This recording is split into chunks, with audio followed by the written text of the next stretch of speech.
Hey. Hey, what's up? How y'all doing today? Happy Thursday. The funky music. That's right. Yeah, DC, I got some other funky music I'm going to put on the podcast also. It's 70s porn music. I actually had to pay for that music, though, for the pod.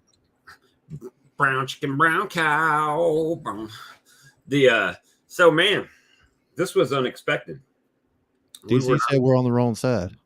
We're on the wrong side. You got to flip us around. There you go. There you go. Now that better, DC. We didn't want to mess nobody up tonight. Yeah, we weren't planning to go, guys. I laid down, went over to Hillbilly Hives Live, and was looking at my phone trying to check a voicemail, and all of a sudden Lee was calling me, and I had to stop and think for a second. I'm like, wait a minute. Did I accidentally hit Lee's number? No, he was calling me. So we were talking, and while you guys were chatting in the other channel, and figured if they weren't going to go live, then, you guys asked, hey, Phil specifically said, hey, go live. So here we are. Have their live B-fix. I know, right? I like Phil's fingerless hand wave he's doing up there on his emojis. That's funny. Lots and lots of them. But so I got everything mailed out and ordered from the giveaway. Matter of fact, Jared from Beehive Homestead, it showed me that his got there today. I sent it out yesterday. I got there today. That was Cajun Betterby called me to make sure that I was aware that I was shipping it to somewhere else from than where I was purchasing it from. But it shipped out today, and it's supposed to be there Monday. I don't know. I tried to call Houston. I didn't get an answer. So I don't know. They had something come up, I guess. Just said there was a scheduling conflict. As far as all the other stuff that you or that for your giveaway, I got that ordered, and as soon as that comes in, instead of trying to ship it out to 5 different places on one order, I just made a single order, shipping it to my house, and then I'll disperse it out to the other 5 winners. You might be able to just envelope that up in those bubble envelopes. That's possible. It ain't that big, but I got a ton of boxes back here. As long as they raped me at the post office on that stuff. Those frames cost me as much to ship as they cost me for the frame. So Check out pirateship.com. I'm gonna do that from now on. You get a big discount on USPS and FedEx. No, And you just print the UPS. label from your computer. Yeah, I just print the label from a laser computer, tape it on. And let me see, Jody, how's your fall honey looking? They're packing it in for you, Dan. We're just now starting to get the goldenrod around my house is starting very at the beginning of starting to pop open. So, but now down the road, it's really Lee, all I can see is your head. From it says there. So I did go on a job interview today. That's something, the JOB. We'll see what happens. It looked good. You know what job stands for, huh? Just over broke. Yep. Right now I'm Jub, just under broke. But one of the first things he said, we have a no beard policy. And I was like, okay. Well, if it's got to go, it's got to go. I can grow it back anytime. That better feel. It feels like a woman sometimes, man. He's just like he's just demanding, ain't he? I know. He's like gets a little bitchy every now and again. Oh, it's for a pest control company, but it's like a sales position at the pest control company. So we'll see. Knotweed is in full bloom. Okay. Our goldenrod around here, like I said, is 5, 6, 7 foot tall some places, but it's got little buds on it, but they hadn't opened up yet. Now, Steve, maybe knotweed is what you were smelling in that honey. I don't know. I don't know what it smells like. I don't know what knotweed smells like either. This is some honey I got in today. It's fairly clear. And you would think goldenrod honey, kind of that gem sock smell, would be dark honey, but this has like a little bit of a gem sock smell, but it ain't dark. Maybe it was a trick. Maybe he actually strained it through his gem sock. It tastes good. He said it to you. And that's from Jarrett, the Beehive Homestead. That's got some good honey there, Jarrett. Good people, man. I can't believe that his thing got there that quick. From yesterday to today. From here to Virginia. That was pretty. I smelt the locker room yesterday and today a little. Yeah, I mean, man, it just feels so cool outside during the day compared to how it was like a month ago. When it was just like you didn't even want to go outside because it was just so hot. All right, knotweed is super dark and smells like apricots and goldenrod combined. Hey, Phil. Still spinning honey, huh? That's good. That's a good problem. That is a good problem. Yeah, they want that clean shave unless they have a company-wide policy as far as shaving. So we'll see. But supposedly they're supposedly gonna relax that, but they haven't yet. And that's the worst part, is the actual in between not having a beard and growing a beard, right? It's the in-between part when it's growing out, when it looks bad. It sticks straight out. And, I try to keep it, a little maintained, but I don't know, whatever. They got to offer me the job before I'll shave anyway. It'll be like the day before I go in too. So I was just thinking, I got my badge out in the car for work, but anyway, my TWIC card, I got a full beard in it. The full. Yep. Now, whenever I left another job, I had to go to Exxon and shave everything off. I had just a goatee, but it was almost as long as Earl's beard. Oh, really? It was like it was down. Dropping it. Well, the thing was, I had the long goatee. Well, the plan I was going to was clean shave. So the night before I was going to shave, well, me and the old lady and the kids decided we was going to go out to eat. Well, I told them I was going to shave it right down the center and have 2 horns coming out. They said, no, we ain't going nowhere. Would you like that? All right, well, I'll wait to shave. So we all got in the car. I said, man, I forgot something inside. I run inside and took my trimmers, shaved right up the center of it, had the 2 horns, hurried up and run out, jumped in the car and took off before anybody could get out. Lots So they had to go to dinner with me like that. I've never been clean shaven since high school. This is like kind of a last couple year thing. I mean, I would grow like a goatee every now and again, but pretty much all the jobs that I've had, like in pharmaceutical company, I could have a beard. The problem is that I would have to wear a beard guard, right? Like a hairnet, but for your beard. And it was bad enough because I already had a mask on. Then you'd have to have the beard guard on and the hairnet on and the glasses on and the lab coat and sterile gloves. It was like, geez, man, it'd take me 30 minutes to get dressed and undressed. The only time I shaved was in the Army. Matter of fact, I had a baby face till I was in the military. I mean, I couldn't grow facial hair. And then they said they didn't care when you were in basic. You were shaving every day regardless. I very seldom shave. I get razor burn too easy. But this was an impromptu chat, so we'll probably be opening up soon to people coming in. Speaking of that, I ain't even silented my phone yet. Let me turn that down just in case. And having the chat because we really didn't have a topic. We were just appeasing you guys that needed some beekeeping to go on. We, I did start moving.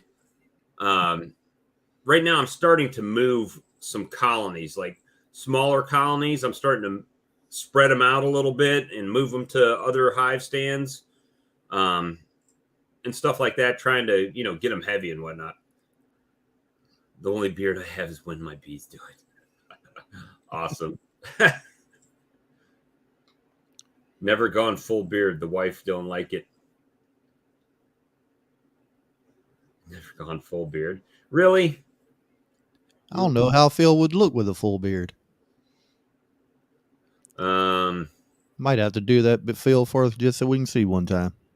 If Phil, grow a beard so we can see what you look like. I mean, he gets that cold weather over there, so he needs a little extra fur to keep it warm. Let me see. I'm gonna go ahead and paste the link. We'll just make it a free for all, and let me pin it over here. All right, should be pinned.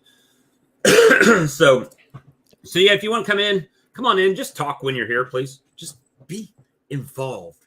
Be part of the show. Spanky. You got to at least talk as much as I do, which ain't very much, but yeah. I mean, pretty much if everybody sat there and was quiet, and I would just pretty much talk the whole time anyway. Well, I try to wait to when if we're having a conversation and I say something and there's like dead space, even when there's like 6 people and everyone's kind of like, then boom, I got to start talking. Otherwise it's dead space. Nobody wants to watch that. Lee is a big talker. You just have to get him. If you get him on the phone and you can hear him when he's at work, he'll talk. It's just, I know I have a habit of.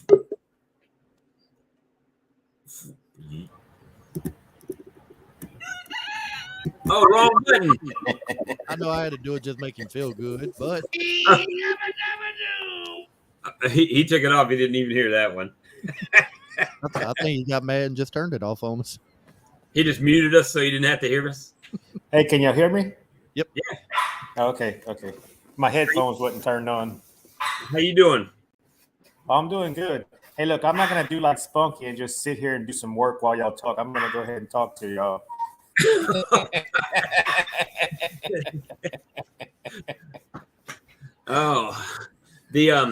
So your package should be there Monday. All right. Thank you, Bob. Sarah, I saw that email. Yeah, I had heard that. I know it was from him dirt bike racing, but we just pick on him. We're going to try to come up with something new. We're going to have like a rooster followed by a motorcycle where it's kind of like the rooster's riding the motorcycle through. That, or I told Bob I might have to find the dirt bike and then find like a dying rooster sound saying the dirt bike ran over it. Yeah. So we're going to try try to get something done. I mean, that's his forte. Mine's just ideas and running my mouth. But yeah, so Better Be called me, Brad. They're like, we wanted to make sure you knew this was going to a different address from your address. So I was like, yep, I did that. So they shipped it out today, and the notification I got said, where is it? It should be this last one. Yep. It says it shipped today, should be there Monday the 19th by the end of the day. FedEx. Okay. Sounds good. So, I don't know what time your FedEx guy gets there, but that's. I don't. It's different around here. And they got me on that shipping, bro. Holy moly. They got me on the shipping. You know that I forwarded you that email? Mm-hmm. Yeah. Why you didn't get free shipping? They don't do free shipping. Oh, they don't do. I didn't know. No, they don't do free shipping, but they really. Whew. So what? Where is it? Let me see. Here it is. Order confirmation. It was $190, right? $189.95. Mm-hmm. That means they charged me. Well, they weren't supposed to charge me tax, but they did charge me tax. Well, I remember one of the shows. Lee said he was going to pay half.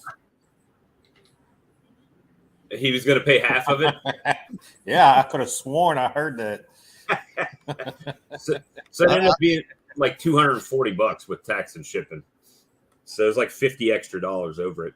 But see, now they have my tax number on file at Better Be. And when I ordered my equipment, they didn't charge me tax on my extractor and all that. I wonder if that's something you may have to call them and do your order over the phone for on to implement that, or do they have to go in the system and put it in? I did order that online, so I didn't even think about it at that time when I ordered it. I was just trying not to forget to do it, right? You might be able to call them and let them know, and they'll reimburse that or put it a credit on the account. Yeah, to pay the shipping on the next item that I buy. Well, we're going to buy more. I'm going to do a video when I get it in because I got a lot of wax to put in it. Well, it's a little warm down there and sunny, so you'll probably get some use out of it. About to say, well, weather we got down here, Brad will be melting wax in January. Right. Oh, come on, Phil. It's too pink in the background now. Purple rain. Look, it's my buddy Phil. Hey, Fred. Well, I'm the only one that's not blue today. Stick my thing in your ear. It looked like a blue shirt, Bob. This is gray. Did you? Lee's playing with me. Stop playing with my camera.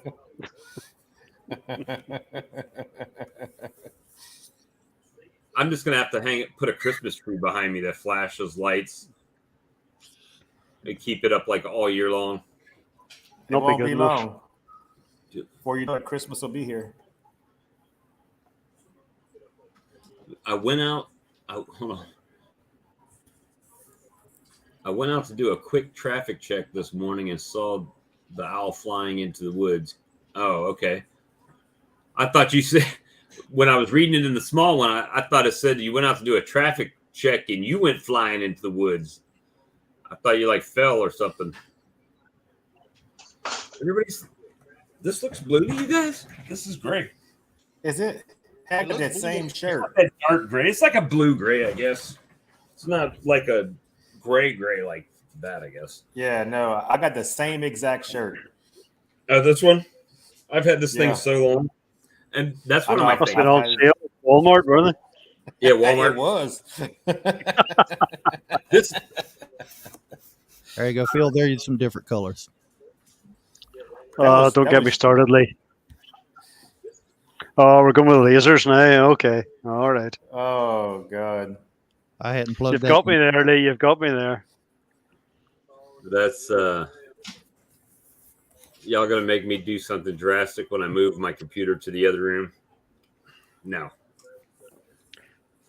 Gonna have to virtual. Doesn't involve a mankini, no. Hopefully not. No, hope not. Hey, soaps and such. I'm just going to shave the mankini out of my chest hair. Oh, nice. So, Brad, what are you doing down there with your bees right now? What's going on? Absolutely nothing. Nothing. Just No. I got into them the other day, and I got a hot hive. I don't know how I'm gonna requeen. I guess I'm waiting for one of my other colonies to get, close to failing. I might combine them, get rid of that queen. you got it. Well, see, here's the thing though. See, with what you just said, you might wait one of your failing colonies and combine it. If they're failing, then is that the one that you with? It's not really failing. I have this. I had a 2-frame mating nuke that I took her out and I put her in a big frame, and she's not multiplying fast enough because she ain't got a lot of bees. So I was thinking about taking that one and putting her with that other hive and killing that queen of that hot hive, because that hive, it's one of them in my garden. It gets extremely hot in the early spring, right before the nectar flow, and after during the dirt. I mean, it worse than my other bees get very protective, when there's a dirt on. But this is crazy. They just, if they can find a little hole in your bee suit, they're gonna find it. Yeah, they came in. They got me in the chest during the week because my zipper wasn't quite right, and they stung me through the hole where the 3 zippers meet up. Really? Yeah. So I mean, she needs to go. Now what you might try to do, I know it's late in the year, but you might take her out if you can get to her. Take her out on a frame and put her in a 2-frame nuke by herself with 1 frame of bees, and then that's an idea. Her with the queen in the other one. And maybe they won't kill the queen as soon as you put her in. Hey, Jason. Yeah. Because I went into another hive that's like 2 hives down, and they were even had more bees than that one, and they were calm. The bees were overflowing out the hive, and crawling all up, but they wasn't attacking me. This one, they were just all flighty and just in my face, and just didn't want nothing to do with it. It's not fun checking something like that. My number 1 hive was like that before spring flow started. But once the flow starts, I mean, they're calm as could be. I can walk out there just like this without a veil on. Yeah, they were calm during the flow. I didn't have no problems. But in the dirt, when I go by the garden, if you're too close, one will come out and zap you. And my other hives don't do that. I mean, as long as you don't go mess with them, or I can walk right by and pass right by them with the lawnmower. They won't come out the hive. But this one, they'll chase you. It's crazy how fast they could fly, where you can't even see the one that's going to sting you, right? It flies in, so it pops you. Yeah. So that they're very skilled flyers, right? That's their whole thing. That's they live to fly. That's it. Why is it? They fly ass first too. Yeah. And why is it that when you put out feed somewhere and you're walking in that path, they can't fly out of your way? They will still fly right into you, like you're not even there. They just bombard you. I'm trying to see if I can find one that I had on here. Philip, did you have any more flow high success? What's going on over there? I requeened my hives. Well, not my hives, my hive. I was determined I was going to go into the winter with 2 hives. So did you buy another nuke and put a whole nuke over there? No, two weeks ago, I took 2 frames of brood out of the flow hive that I was left with after the laying worker escapade, and put it into a 5-frame nuke. Couldn't find the queen, and just hoped that I had left her in the original hive. Left it for 9 days, went to inspect the nuke, only to find that there was eggs and there was larvae, and eventually found the queen in there. In the nuke that I had moved the queen, Now the original, screwed up. I've done that. Now the original colony, did they go ahead and make a queen? Or did they Well, once I found the queen in the nuke, I obviously had to go into the other colony then, and it was a full 10 frame brood box, full of bees. So, but they had made like at least 20 queen cells all over the place. Well, your odds day 9. As long as you can get some, you got drones. As long as you have drones, then your odds should be pretty good. No, I knew I had a queen coming. You see, from the guy that Lawrence from Black Mountain Honey got one from. Right. And I knew it was coming. It was coming this week. So I went in on day 9 and just went through all the 10 frames, smashed them all down. Surprisingly enough, they weren't particularly happy with me, but you wrecked them. It was a bit of an ordeal. You got that from Black Mountain Honey? A Buckfast? No, it was a guy a guy in Northern Ireland that breeds bees or breeds queens. Black Mountain Honey got one from him, so that's where I got the name from, and I got one from him as well, and I was lucky because it was literally his last batch of the year. So, because that guy from Black Mountain Honey, he has some hot bees too in a couple of his hives. I swear he goes in and I don't know, he must antagonize them every time he goes into the hive, because he literally is just swarmed with bees every time he puts out a video. They in his face. Yeah. Now mine were like that in the spring, but right before the but his are like that all the time. Every time he goes into them, they're just everyone I've seen is just like they're mad. Yeah, then again, it makes whole yard. That makes good YouTube. That would be one video. I'm not. I honestly believe that's what he does. He literally makes it. That's good YouTube. Yeah. People like to see that. Well, like you said, how do you make them look calm? Put it in slow motion. That's what he did today. Yeah. Put it in slow motion. I went in and knocked all the day 9. I went in and knocked all the queen cells down. Did you shake all the frames? Shaked all the frames. Made sure I got them all. Queen arrived on day 13 of queenless. Again, before I put her in. Well, I actually set her on top of the frames just to see how the bees would react. I saw that. Because I watched your video. Yeah, I did ask for a bit of advice because. Wait a minute, you spoke on the video and I missed it? Hey, you don't watch my videos, Bob. I know you don't. You know how many notifications watch your video? If I take a nap and come back, my YouTube says I've got like 60 notifications. Bob hadn't watched one of my videos in months. Well, you haven't made one in months. What's the last video you made? Huh? Did you watch the possum video? Didn't watch the possum video. I was about to say, I hadn't made one in months now. Have you got Beasley? I don't know. Yeah. I really don't. I got to go check this weekend, see if I'm still a beekeeper or not. Well, I was waiting for the honey harvesting video. Never got. I was waiting for the queen Nicot mating system. Never got. And he was supposed to make another video with his new steam slicer there, that decapper. That was mine. I was supposed to do that. He had his from last year. Never did it. Let's see. I did one quick video of the honey extraction that was showing the steam uncapper working. Yeah, but you didn't show. You said you could do another one where it was even better during the honey harvest, but you didn't do it.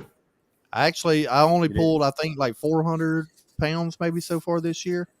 Only 400 pounds. I hadn't made it back out there to pull anymore. I ain't gonna lie. Part of my problem, I think I was scared to get out there this year. Being serious, I was kind of scared. How much of that 400 pounds, Lee, went into meat? 500 pounds. You had to go buy extra. You had to buy some more. Nah, I done. Let's see, 15. It was not me, sir. I watched that video, William. I'm one of the 3 people that watched it. Oh, so you watched Lee or William's videos? It happened to pop up on the feed. Yeah. I think I used about 40 pounds in mead. 40 pounds? Yeah, about. Why were you scared? Last year, I got overheated out there. I pulled all my honey in one day last year. Oh, And yeah. I drank water all day long, but I did not have any electrolytes in it, and I didn't eat. So Yeah. I ended up laying in bed for almost 2 weeks with flannel pajamas, tops, bottoms, 2 blankets, the AC vent in the room turned off, and was still curled up in a ball, shivering, thought I was cold. And I told Wow. Renee, I think I was just really kind of scared to get out there this year. It bothered me.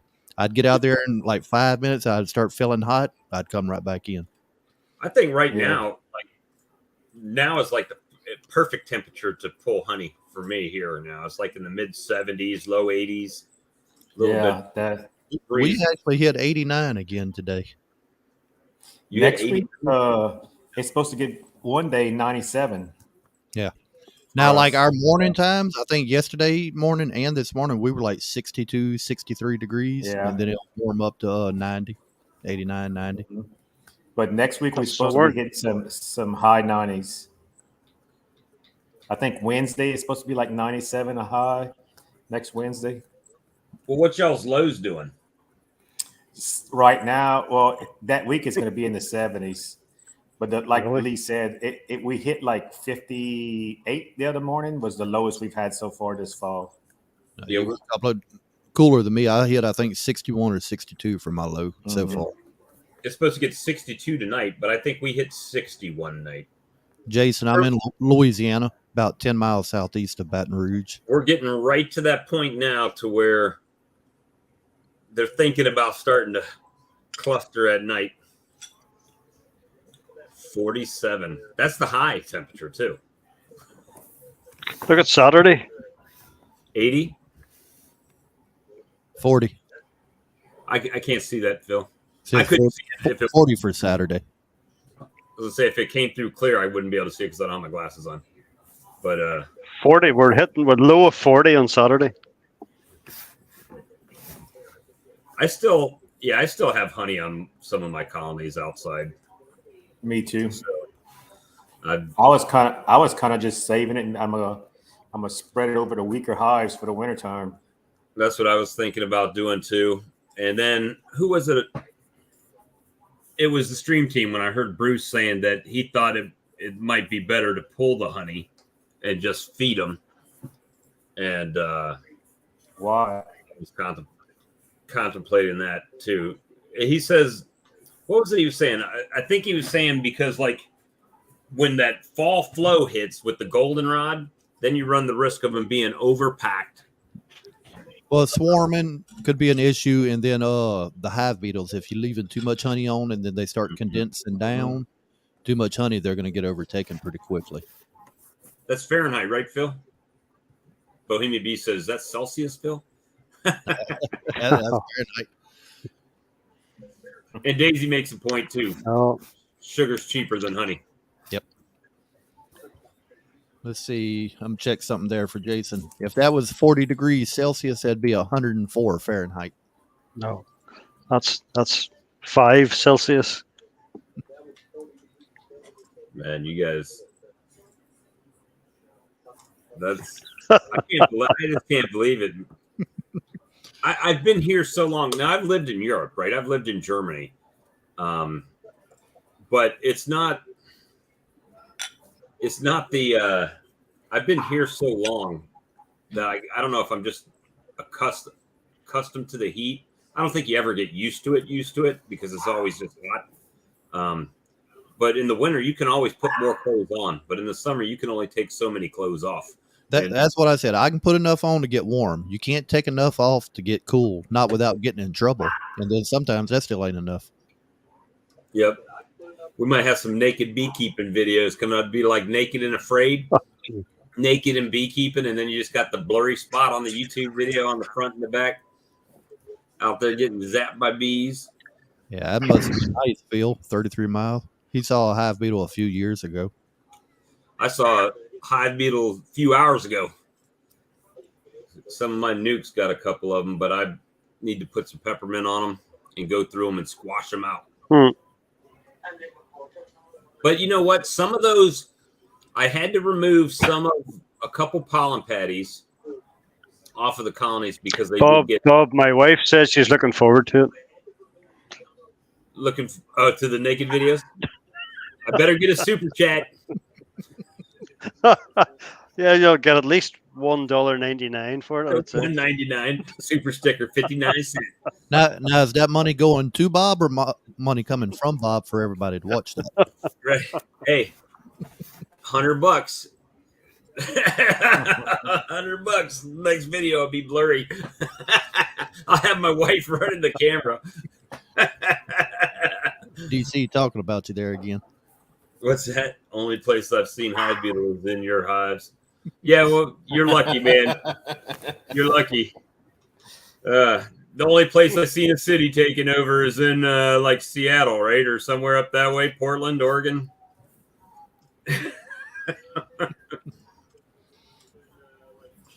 So yeah, it's pitch your show to Discovery Plus, Bob. They might take you up on it. That's it. I tried something with some hive beetles. Can you hear me? Yeah. Okay. I tried something with some hive beetles, which I know you're not supposed to do, but we have them so bad. I wanted to try something. In our bee section, they sell a tube of it's Max something. It's made for roaches. Max but they Gel. Sell it, yeah, Max Gel, whatever. And I took a beetle trap and I stuck that tube between the little openings and sprayed a little bit of that Max Gel in the bottom of that beetle trap. Cat. It's okay. Well, it's not that one, but it looks similar to that. Yeah, I've used that.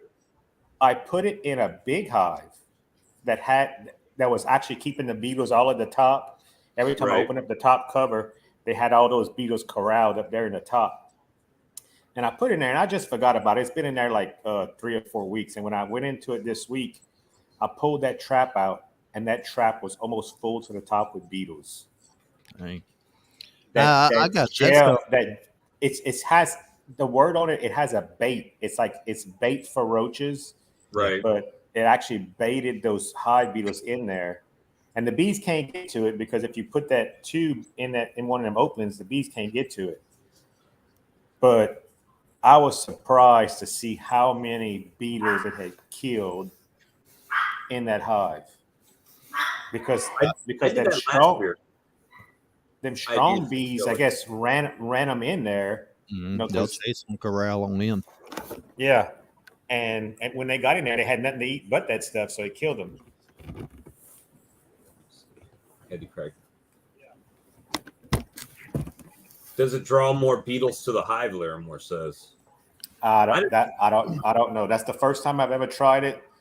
And I used that last year, and I put some of that in those little black beetle jails you put in the beetle barns you put in the bottom of the colony. I've used it in there. I saw Bruce was using some gel in those right there. Frederick Dunn, ladies and gentlemen. Didn't even have to get out of the chair. And I got that stuff kind of off the recommendation of Bruce's bees. He said that's what he used. Yeah. So I got some to try, but I hadn't put it in there yet. But those things with all the peppermints, I ain't had to so with far. Those things, I've noticed that the bees will actually propolize those holes closed too. Yeah, and then the beetles can't get in. But the beetles that are in there that are dead, they're stuck. Yeah, they starve them out. They starve out very quick. Yeah. But I don't actually know if it was the bait that lured them in or if the bees chased them in. So I don't know how much attracted that stuff was. So I'm gonna try it on a weak hive and see what happens. Well, I don't think down here they're already in there. I mean, there's not much attracting to be done. They're just coming. I mean, and most of my colonies are in the sun, so it's like if they got beetles in them, they just got beetles in them. And it can't attract them no more than what pollen patties attract them. So patties, they will pull them quick to them. Mm-hmm. Real quick. Now, I did notice on the colonies, the bigger colonies that I used a whole patty on, that I just cut a hole in the bottom, I didn't have any larva issues or anything with those. It was the smaller ones where I cut the patty in half and then I had a long opening on the side. Those are the ones that typically are. Now, did you have any of the peppermint oil in them? No, not in those. Those were, well, yeah, they did have a little bit, but not. The peppermint oil thing is how much to put in, right? You just don't know how much. If you put too much, it's like too strong for the bees. And if you put not enough, then is it really working? So, and it had Apis Biologics in it. And it was just like, but it was only out of all my colonies, it was like 2 colonies where it had a problem. I was confused the other night with the stream team with Greg's mixture, because they got a guy, his website is called Hunyok Bees. You talking about that murder sauce, the beetle murder sauce stuff? Yeah.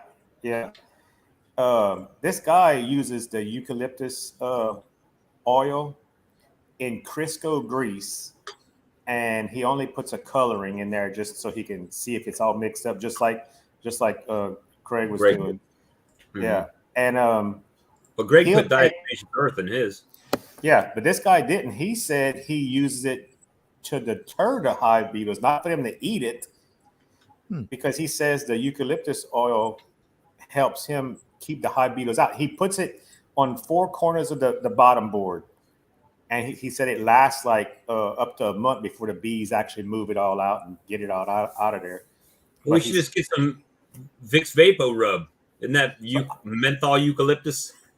Well, I don't understand how one guy could be saying the eucalyptus deters them from coming. They don't like it, and the other guy saying it attracts them. So, what's what? I mean, don't you find that on just about every single topic of beekeeping? I mean, every single thing. Well, do this with your OA. Nope, that don't work. Do this with your OA. Nope, that don't work. Use Apivar. Nope, don't do that. Use Apigard. No, Hopguard. I mean, it's just like. Now, I mixed up some of the stuff last year, but it was just Crisco and diatomaceous earth, the regular. Mm-hmm. It says food grade diatomaceous earth. I buy at Tractor Supply, but it turns everything like black. Now, Greg was using what they call, I guess, the swimming pool grade diatomaceous earth, which is white, and then he adds the color into it. Yeah, but yeah, if you use the regular, it's look like black mud. Yeah, they actually have to ingest that to kill them. But if the eucalyptus oil is supposed to keep them away, how are they ingesting it?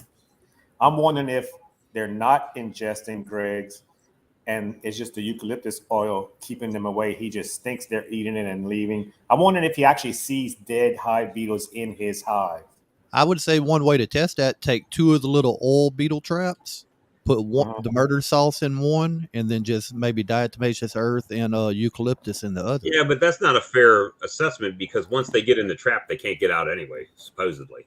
Yeah, but if the eucalyptus is in there, are they even going to go into it? At least you can see which one they're going into more. Is it the murder sauce, or the other one? Well, the murder sauce, they're spreading it on the bottom board of the colony. Well, that's what I'm saying. Just put it in a trap, though. That way you can get a better count inside of each trap. Because if the case is that the eucalyptus oil is just keeping them out, there's no reason to add the diatomaceous earth. Yeah, because they're not eating it. All it can do is harm your bees anyhow if they get around it. But so I guess that would be something to try out to see if it's just the oil, just like the peppermint oil keeps them away, peppermints. Mm-hmm. If the eucalyptus oil is doing the same thing. If that's the case, just buy eucalyptus oil and put it in a little spray bottle and just spray some by the entrance. Yeah. Well, I think the Crisco actually holds it in there. Like a carrier, because I noticed like with the peppermint oil, even when you put the peppermint oil in it, because it's got a lot of alcohol mixed in with the mixture, that the alcohol evaporates and then it's like not there anymore. Yep, there you go. Opinions are like beekeepers. Once you hold a frame of hundreds of stinging bugs, you're a certified expert. That's true. That is true. Yeah. I don't know. You ask 10 beekeepers a question, you're going to get 12 to 15 different answers. So that's true. I don't know. I know I still have some hive beetles. We got a lot right now. Not as bad as it's been in the past that I've seen, but when I open it up, I go back to the old smash. Smash as many as I can, and get them out of there. But at the same time, I'm not going crazy with it like I used to in the past. If I saw hive beetles, I would pull every frame out and smash them as many as I could. You know what I'm saying? I'd go through the whole thing and smash right through it all. And I don't do that as much anymore. I'll smash I found that when you don't have like a trap or you don't have like an inner cover, I had a couple of hives, just with the migratory tops, and the last frame, it was some new hives that had taken some nukes and put them into an 8-frame box. Well, one of the frames was just completely empty, no honey, no nothing on it. They had ran all the hive beetles onto that empty frame, and the hive beetles were hiding in the cells. And I took the frame out. I just knocked it on the top board and killed them all because they all just flew out of there. But the bees were actually keeping them on that one frame in the hive. They wasn't nowhere else, but it was on that one empty frame. Until they get strong enough to run them off of there too. Yeah. But luckily there was no food on that frame that they couldn't lay eggs and stuff like that. But that would have been honey on it, and it would have been slime because that was a lot of beetles. Mm-hmm. So I put peppermints in that one. I've had 2 slime outs this year. I think I've had 2 or 3. And it's just from me not going check them, and they small and they just get taken over. Yeah. Was it Jason says he said that he has much more problem with wax moths than he does with hive beetles. So I've been lucky on the wax moth front. You think I would have more, but I don't know, that light that I've got that's over my apiary. I wonder if that's attracting the moths more to the light than it is to the colonies. I don't know. That's just the thing. I just don't, on my colonies, I don't have too much wax moth problem. At least not those. The ones in the back a little bit more. But they're weaker and, stuff like that as well. So it's kind of hard to figure. Last year, I had made a video about how I lost all my drawn comb. I had taken my drawn comb because I didn't have very much. Last year, I had, I think, eight hives or something like that. But I had taken the drawn combs from my honey, put them in some big totes, and put some paramoth in there with them, and closed them totes up. And I thought, hey, they good. Well, after that paramoth must have ran out, them wax moths ate every bit of wax in them 2 totes. I didn't have not one frame that was still ready. But I had taken. At my mother-in-law's house, I had a beehive that had got robbed out, and had taken a 10-frame box that had drawn comb with brood frames in it, and had just taken it, had set it by my tractor on the barn in the wide open, and forgot about it. And I opened it up, not opened it, it didn't have no top. I just went to it and get it because I seen it there, and it stayed there all fall and winter, and not one wax moth. But it was open and out in the exposed to the weather because it was just a lean-to barn, and just the rain couldn't get to it. But as long as it was exposed by light, there was no wax moth on it. But the ones I put in totes, they ate every bit of wax. I haven't even seen those, Jason. I haven't seen those anti-small hive beetle frames. I have to take a look at that. Do some research. Look into that. Oh, did I tell everybody that I ended up on this giveaway? Hell, I don't even have it in here now. But somehow I ended up with 1 cartridge short on those Ross rounds. So to make everybody else's good, I went ahead and made sure everybody else's stuff was straight. Now I've got half a frame myself, so I'm gonna have to order another one for myself. So You was talking about the wax moth damage. I'll show you. I've only had one from last year that had wax moth in it. You can see just everything that's corroded. Yeah. Well, it looks like corroded, but the whole bottom board was completely full. Mhm. They ate all the wax. It dropped in and had larvae all in it. Yeah. Well, you see, it was closed up and it was dark. But I was talking about it. I just had that 10 frame box, no bottom board, no top, just sitting there on my tractor shredder, and just forgot about it and didn't think about going and get it. It stayed there all winter long because I never used the shredder. And when I went back to pick it up, the frames were perfect. That wasn't one bit of wax moth damage. That's what I did with some of mine that like abscons and stuff. I just take the top off of them, take the top, bottom off. Yeah, the two that I had slammed out this year, all I did is I took the box and I just stood it up on its side and left it right where it was, just so the light. That's what I did with my boxes that I pulled this year. I let the bees finish robbing them and drying them out, and then I put them in my barn that has a wired front and back. It used to be an old chicken barn, and I just stood them up on their side where they can get plenty of light. And hopefully that'll work this year. Now, the ones that I have stored in my storage next door, I have paramoth on them. Yeah. Well, the ones that don't have any brood, I mean, they did fine. But the ones that I had saved with brood, I lost every one of them. Those come from Peerco. Oh, it says they're sold out too. Wow, they're $4.70 a frame. So let me share my screen over here and add it to stream. So they make a small hive beetle resistant frame. What I guess around the bottoms probably. I have to see if click on that second picture. Oh, they're little round. These are little round holes right there. I guess it's smaller than what a hive beetle can get in and not the long slots. You know what I mean? You would think they'd still get into it, but I mean, I don't know the exact measurements on it. I'm wondering, do they even have small hive beetles in New Zealand?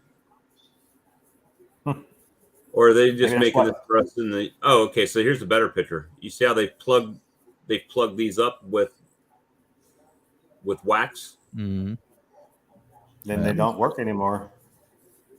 Well, hive beetles can't get in them. Yeah, if they plugged up, they can't get in. So, like I said, it ain't the big slots that are just left open.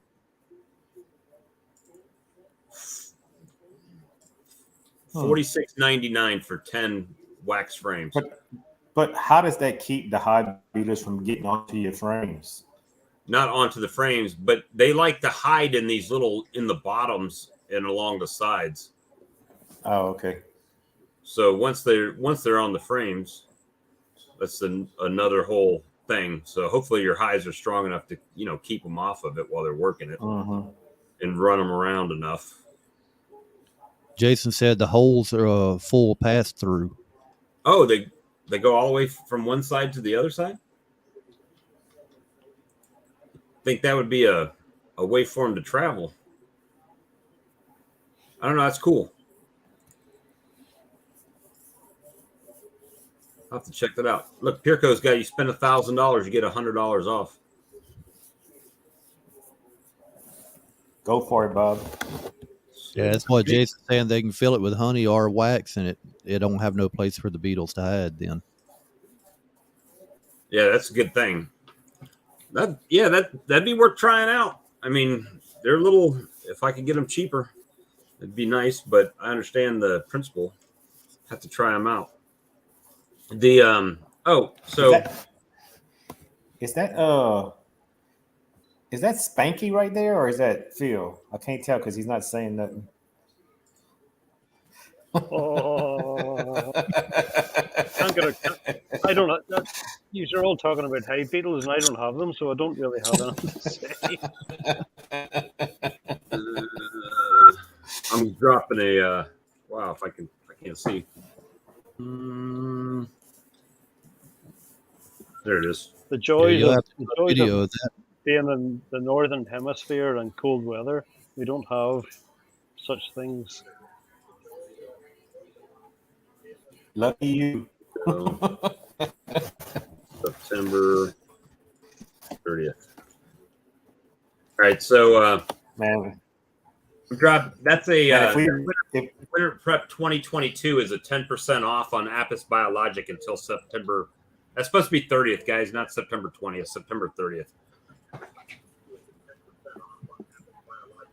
Man, if we didn't have hive beetles, beekeeping would be great here in Louisiana. Right. I mean, the wax moths, like I said, I haven't had too much problem with them while there's a colony in there. Once the colony, obviously once the colony's out, then it's another whole issue. But Spanky said, so you're saying I sound like I'm from Northern Ireland? Northern Irish silence.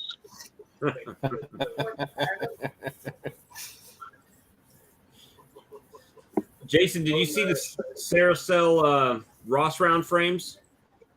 I don't have one handy that I normally could do the Fred Dunn, but I've sent them all out, except for half of one that I got in my truck still.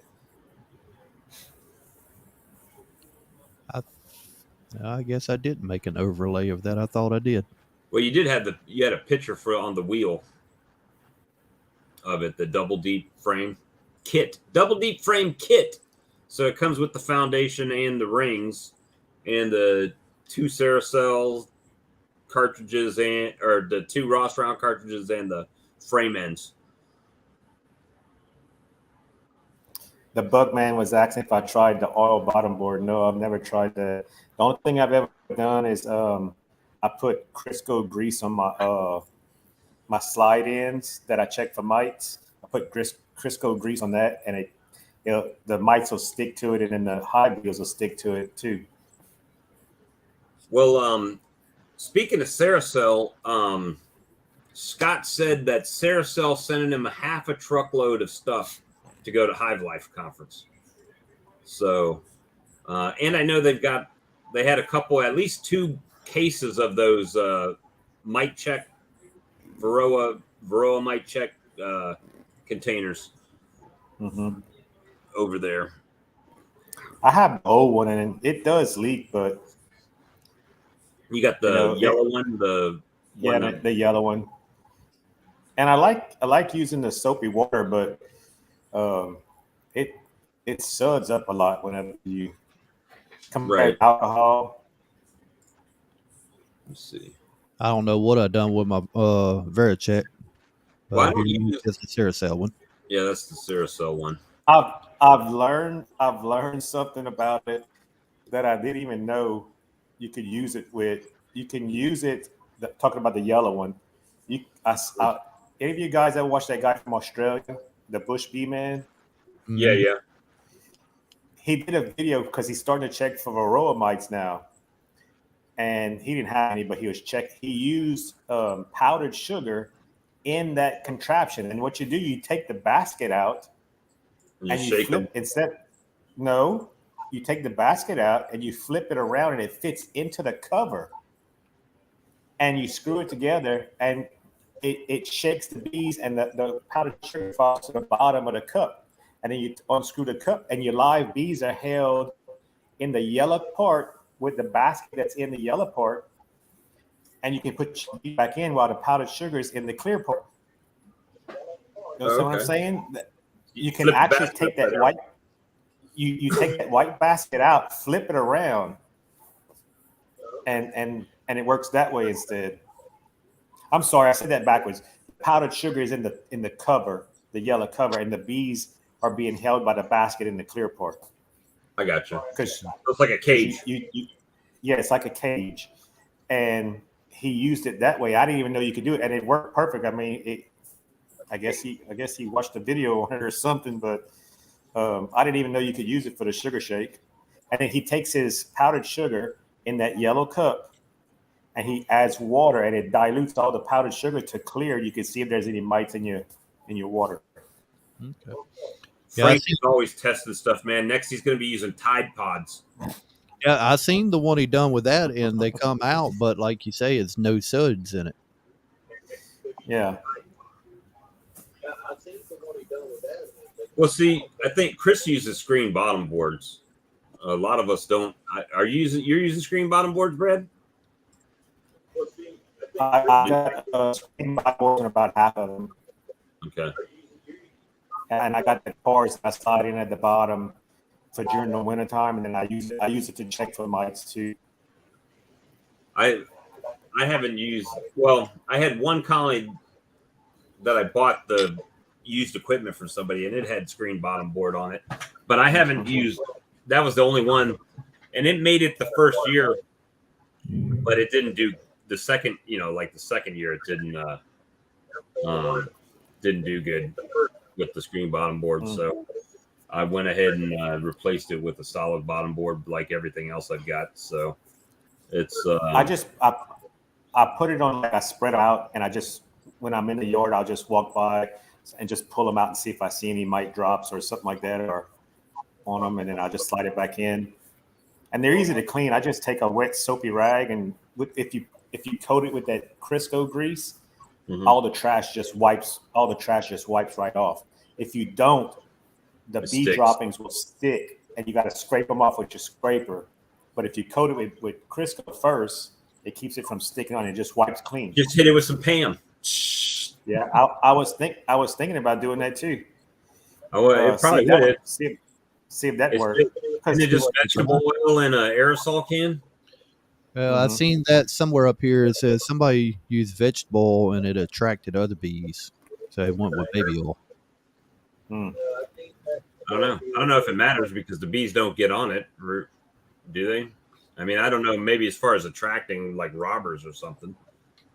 Yeah. But I figure if they're not coming in for honey, I'd find it hard for them to come in for oil. Now, I did have one of my small hives get robbed out with that screen bottom board because I forgot to put it in there, and the big hives they'll smell that honey from that screen bottom board, and they'll go around it until they find their way in.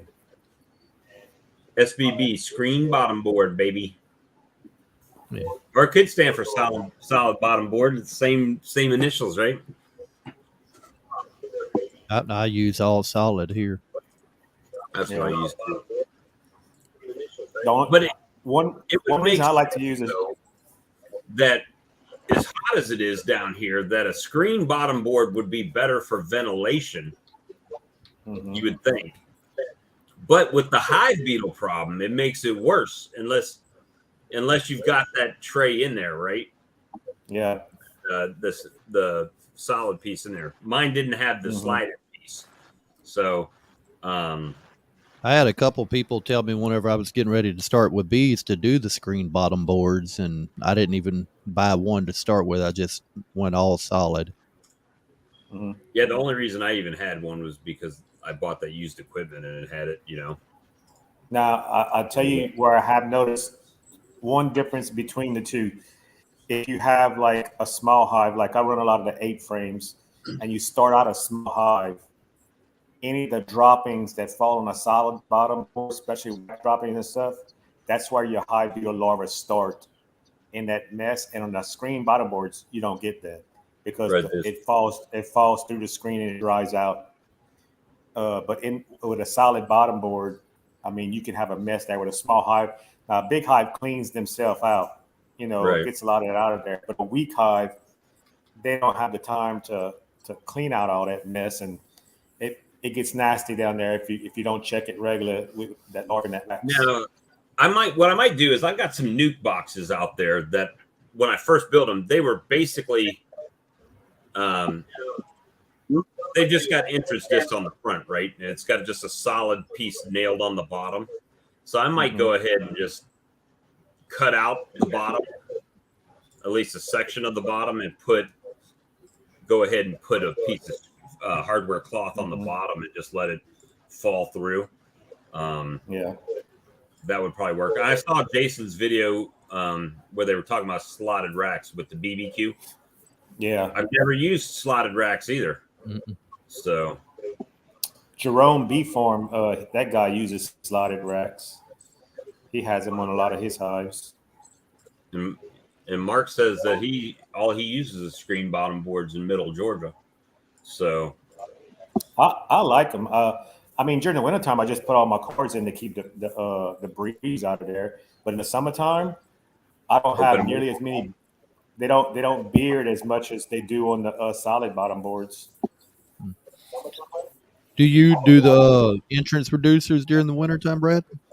Yeah, yeah. I You just leave use, any reducer on during the season? no, only Or on you the leave only on it the. full? It's full open all year long, except during the dirt. I start putting them in on the small hives. The big hives I'll leave open, but the smaller singles and nukes, I put it down to like a 3/8, a 3/4.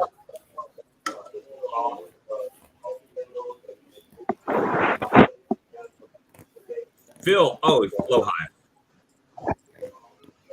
You don't use any of that. Flow Hive, does it have screen bottom board in it, or is it solid? No, it's screened with the tray. Yeah. And do you put anything in the tray at all? You don't need to, really. You don't have. No, I don't. No, hive beetles. Yeah, I was about to say you we don't don't have to. have any of those. So they're great for looking for the mite drop and stuff like that there, but I don't put any in it. No. Mhm. Do you have a pollen collect on that hive? No. No. They don't have a pollen collector? I thought they No, did. they don't. No. The Apamate hive I got has a pollen collector, you could but sit I've and never pick the used it. pollen out if you want, but TJ, hey, quit picking on people You for need to not get talking on the live. is that bee need to shit get or is that pollen? You need to get you 2 sets of tweezers. One to grab the bee when it's coming in the pollen, and the other one to pull the pollen baskets off. No, haven't gone down the pollen collecting route yet. I haven't done that either. I haven't collected any. I watched Gus's I video. kind of thought that the pollen was kind of for the bees, and collecting it was you're taking it away from what they're trying to do. So that was kind of my. Yeah, I mean, as long as you take it away responsibly, a lot of times some people they'll put a pollen trap on for 1 to 2 days and then take it off for several days. That way, you get pollen and the bees. Yeah. Get pollen. Yeah, you're supposed to only do it for like a couple of days at a time, and then that's it, and then move on to another hive or something like that, and only during a high pollen flow. But like in the spring. I seen Gus cleaning his pollen. He had a half of a 5-gallon buck, 2.5 gallons of pollen, but cleaning it that's a lot of time because he took a fan, he set a fan on a table. And then he put 2 plates, and he only put like a cup of pollen in weight, and then he'd hold it above the other plate and shake it, and let the pollen fall in front of the fan. It would blow like the particles that he didn't want out of the stream. And for him to do a 5-gallon bucket, that'd take him because he does it 4 times. He does drop 4 times, so it's a time process to get it clean. I've only collected 1 small jar of pollen so far. Yeah, that was the one right here in the center. Yeah, that was last year when I did that. That was 1 colony? Yeah. Did you have a lot of trash in it? It had a little bit, but it wasn't a whole lot. Because, I mean, when the bees were first flying in, I have the little Better Bee pollen trap on the front. So it's not like they're really walking through anything in the hive, getting it in there yet. As soon as they come in the door, it drops straight in the tray. Yeah, that ought to be better. But, I mean, you are going to find a little stuff here and there, but it wasn't bad. Randy, I'm going to tell you, I'm sorry, guys. I put Apis Biologic in their frame feeders. And I open fed 10 gallons yesterday, and it was gone this morning, the 10 gallons. So they definitely seem to be knocking it out with the Apis Biologic in it. And when I made it just regular at the beginning of the week without any Apis biologics in it, it took them a few days. Matter of fact, I ended up having to dump it out because they took it down a lot slower. And not only was it a lot slower, but then it rained later on in the evening. And so I'm going to say, yeah, they are. Hopefully you're having the same success with yours. Whoops. Sorry.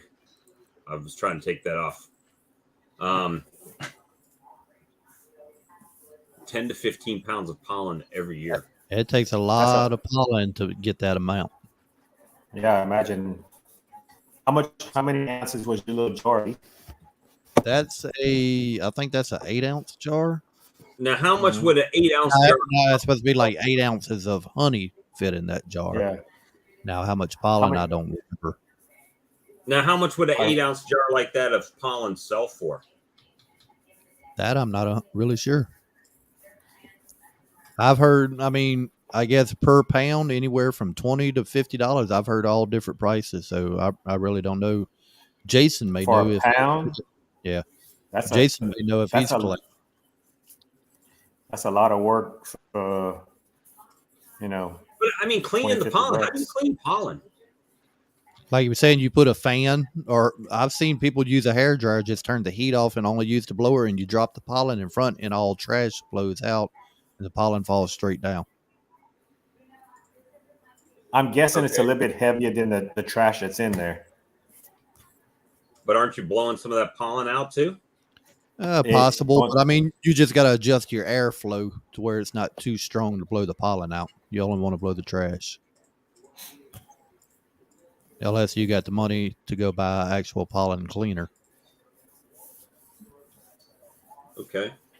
That's a whole nother process. All right, Daisy says he collects it to feed it to the bees later. Now, see, that's what I have my pollen tube for, right? So when there's no pollen going out, then I'm feeding them pollen sub, and they hit the tube feeder when there's like a pollen dearth going on. What is that? That's a pollen cleaner. How much is it? $3,800. Oh, hell no. But that's for a pretty big one. Now they got a smaller one. It's running about $2,000. Yeah, that's still hell no for me. $2,000 to get pollen baskets off. I've got to search YouTube on that because there's got to be a better way to do that. Check eBay.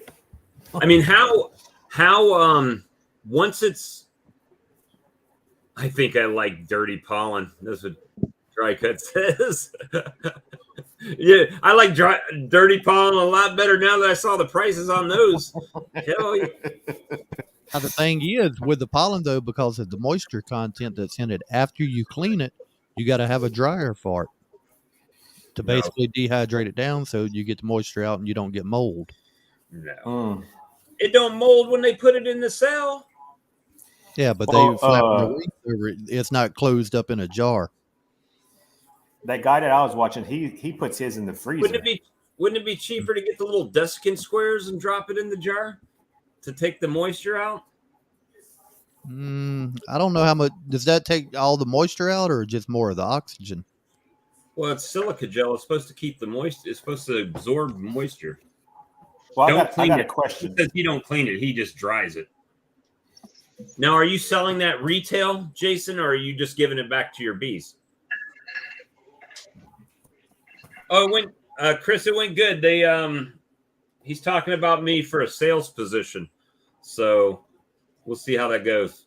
He says he's going to call the regional sales guy and see if he wants to interview me as well. He said the only thing is I got to get rid of the beard. Yeah, Spanky. If you're just using it for yourself or whatever, you could just put it in the freezer. But if you're going to sell it in jars, say like if I was doing it at the farmer's market, I would have to go ahead and dehydrate it down. So he's selling it for about $2 an ounce, $16 for 8 ounces. And he can't keep it in stock. Yep. Okay, now let me ask a question.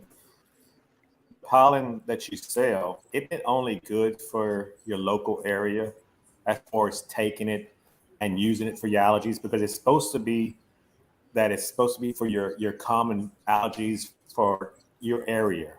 I would say The it's mainly pollen. for like allergies, but some people actually put it in smoothies as a protein additive.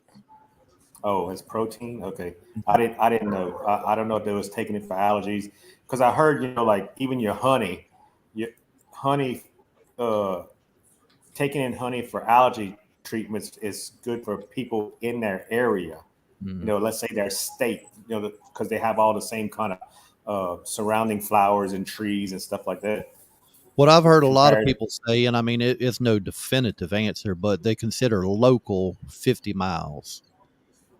yeah. Well, But the closer to home, the better. But yeah, each like if state I bought, has the same thing. okay, let's say they were bringing pollen in off of goldenrod in Louisiana. That pollen off of goldenrod is not going to be any different than goldenrod here. You wouldn't think. You wouldn't think, but like some Yeah, places that's redneck goldenrod. This is Cajun Redneck goldenrod down here. Yeah, yours got a little. The only way It's a you little can bit tell hotter. yours tastes like Old Bay seasoning. It's a little bit spicier. A little spicier, a little Old Bay seasoning mixed in with the I was pollen. gonna say Old Bay. That might be Charlie up there in Maryland. We got the Tonys and Slap Your Mama down here. Tony's Kacheries or whatever. Sachieri. Oh, Tony Satcher. As soon as you take a bite, you turn around and you slap your wife. Slap your mom. Oh my gosh. What is it, Justin? What was the guy, Justin? The old man, the old Cajun guy that used to do the cooking. Justin Wilson. Justin Wilson. Yeah, Justin He used to live like 4 miles up the road from me here. Ooh, Hey, speaking of Charlie, we was talking about Old Bay seasoning. That's a northern thing. I heard you. Charlie, ain't it past your bedtime? No. Actually, Jason is in Maryland too. He's in the Eastern Shore. Yeah, my buddy that got me started in bees down here, he's originally from Maryland, but he's been living in Louisiana, I believe, 20 plus years now. Y'all gonna have me ordering pollen traps? Christ. Don't. Yeah, now that cleaner, I've been watching for a little bit. That cleaner, it's the same principle as a seed cleaner for like wheat and anything else, just like your modern day combine. It's got a squirrel cage fan, and it's blowing air across, and your pollen would be dropping down and then hitting a sieve. And so you're like tumbling it.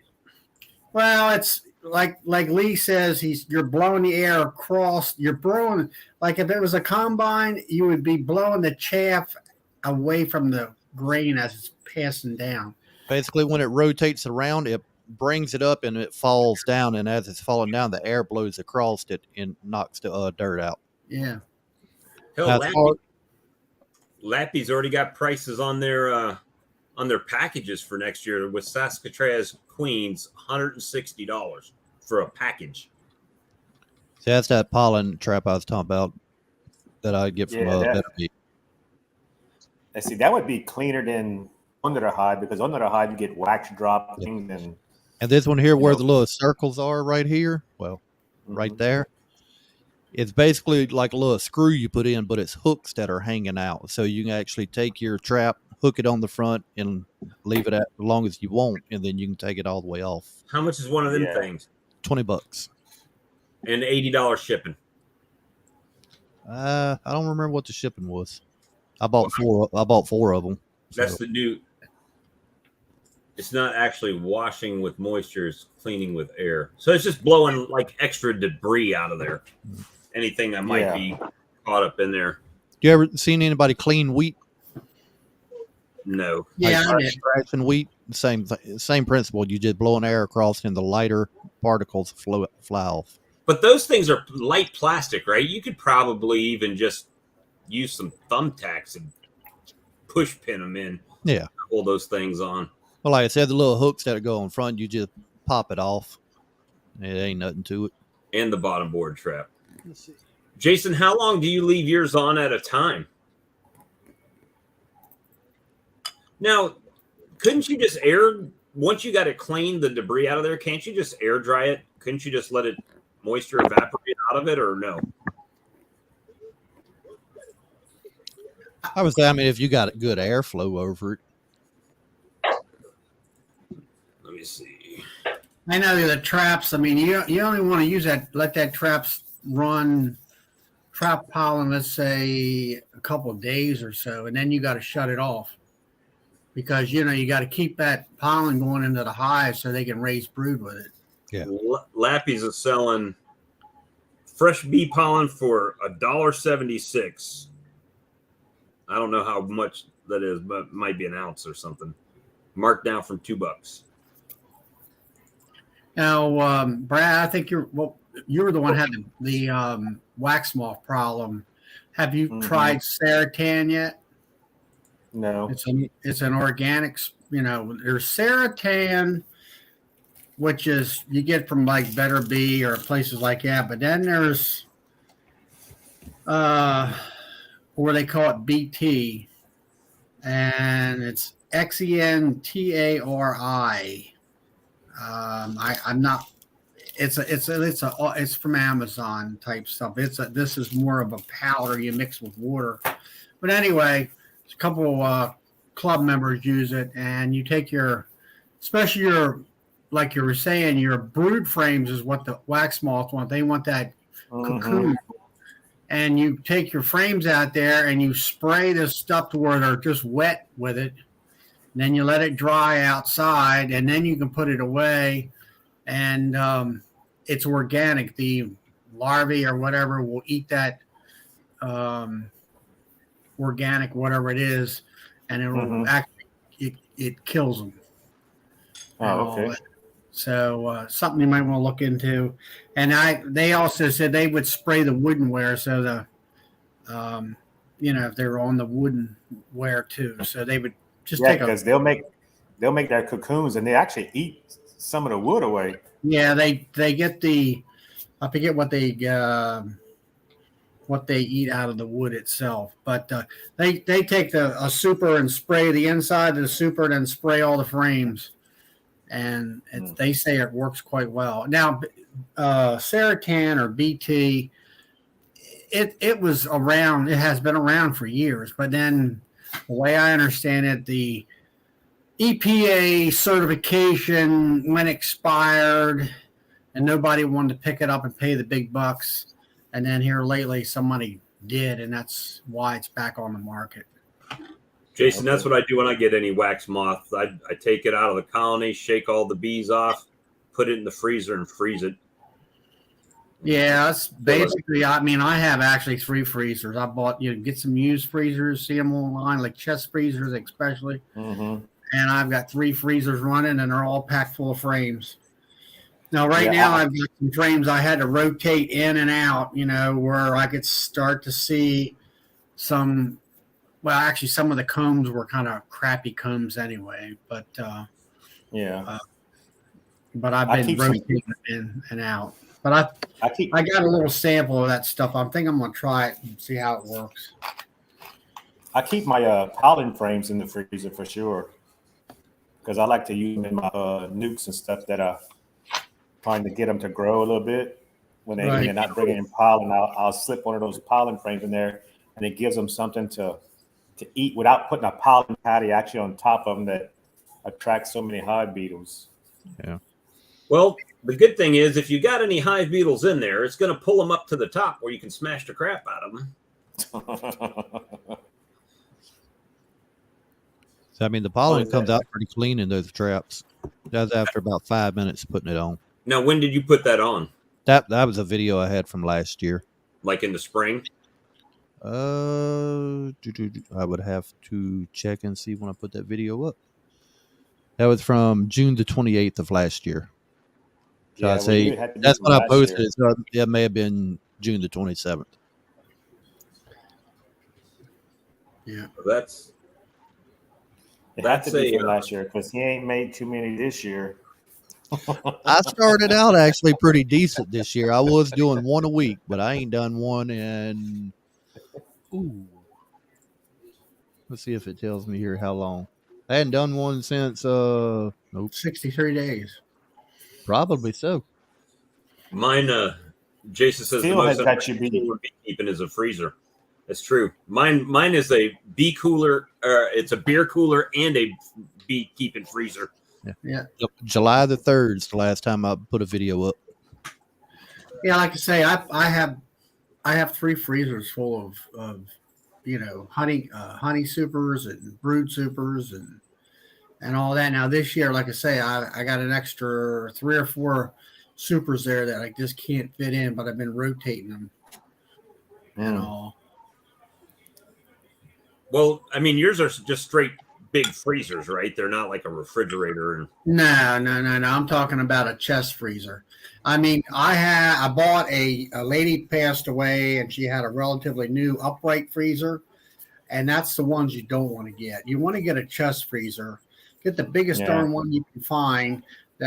And they made them. I got 2 different chest freezers, and one was a little bit shorter, but deeper. But it's hard to go over, to bend over down and get that last super out of there, especially when that ice builds up. And then the other one I bought, the later model, it was a little shallower, but it was longer. So it kind of depends on what model you can find. If you want to go Chinese on trap, you can get it from AliExpress for $3.57 with $10.72 shipping. So it's still $14. I've seen some of them like that on Amazon too. Still not quite that cheap, but they got a couple of off brands that they all look identical. I mean, that's a lot like the one you just showed in your video where it falls in the little tray. Yeah. Now, the little slots on the bottom of the catch tray, what's that supposed to do? Basically, I guess it just lets the air flow through to keep it from molding any moisture in it. And then on the front part where you see all those little holes, like where the bee goes through. Yeah, that knocks the bags off and it falls into the little tray. You can actually flip that little door up. If you don't want to take the whole thing off, you can flip that door up, and then bees can just walk in without losing their pollen. Oh, I gotcha. I see Dry Cut said he considered building a walk-in freezer. The old man that I actually got my first box of drawn comb, I had bought a box. He sold me just to help me with my bees to get them started. And he would keep his, he had a part of his shed that he had framed off, and he had just a window unit. And he'd keep all his comb in that old shed with that window unit going all fall until the winter came, and then he didn't have to run it any longer when it got cold. But while it was warm, he said that window unit was keep it cool enough to keep the wax moths away. I've seen people on homesteading channels where they basically wall it off and put that thick foam insulation. Mm-hmm. Yep. Yeah. They got a controller that you can buy and put on window units, and basically it redoes it to where it don't cut off until a lower temperature, and it'll act like a walk-in cooler or freezer. Mm-hmm. Now you was talking about like the chest style freezers. That's the one I got right here in my storage. So I got plenty of room to be able to put stuff in that one. Look at that. Now, do your frames fit in there good? Yeah. Oh, that freezer right there, it's a little over 7 foot long or 7 foot wide, however you want to look at it. Yeah, that's the problem I have with my refrigerator, the freezer on top of it. The frames are too deep to put in long way. And then if you stack them up, it like takes all the room, right? So I end up having to like lay them down in there, and that still takes up the whole I mean, with mine, I just keep them in the boxes, and I just put the whole super and everything right in there, stack them in there. Oh, wow. I don't know whether that's going to be detrimental to the boxes in turn, but, it's because that comb will get cold. It gets awfully brittle, and it'll break all to hell, on you. Mm-hmm. I mean, if you take it out in early spring and just take it out carefully and let it kind of warm up slowly. Well, that's what I do when I get ready. Let's say I'm going to put honey supers on. Well, I'll get all them supers out in the basement, put them on tables, and let them thaw out and get rid of that moisture and stuff like that, at least for a week or so. Yeah. The man, we're coming up on 10 o'clock already. Yeah. Oh, Lee's off tomorrow, or you got to work tomorrow, Lee? I'm off my regular job tomorrow. I got some other stuff to take care of, but I get to sleep at least a little late, so I'm sure I'll wake up about 6 o'clock. That's what's bad. Even on my day off, without no alarm, sometimes I'm up 5:30, 6. You never know. Well, what I end up getting is usually other beekeepers calling me like 8 o'clock in the morning. I don't mind phone calls, guys, but I'm not. If it wakes me up, it makes me upset. You'll get unanswered on that one. Making splits, honey frames, meat locker. Yep, that would. Lots of good ideas, guys. But Charlie, what you doing with your bees? Anything? Just letting them do their thing, or what? Yeah, so far I've just been really busy, and tonight or this afternoon I went up to Pennsylvania, and I got 30 bags of sugar, 1,500 pounds of sugar. I need to find out when you guys are going down to Savannah next year for the packages. I might try to get in on y'all's package thing and just go pick them up and take them on my truck back home, if I can. You mean down to down to Georgia? Yeah, down to Georgia. We'll see. I might have a list together of getting some by then. Yeah, if you get a whole, I mean, you can go down there to Hardeman's, and as long as you got, depends on how much you buy, how much the price breaks are. Right. All that stuff. Frank always comes in at the last minute. Frank, where you been all night, man? I've been watching.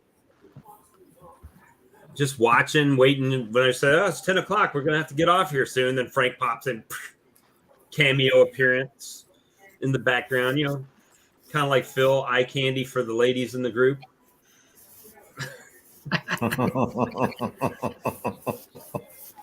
You must be blind. We don't have any more on right now. We don't have any more That's females. Chainsaw's the eye candy in here. Only when he's eating popcorn all sexy like in the background, like tossing up pieces and catching it in his mouth. And He's eye candy for blind women. eye candy. Jason trying to get you here, Bob. That's me. I got the Braille body.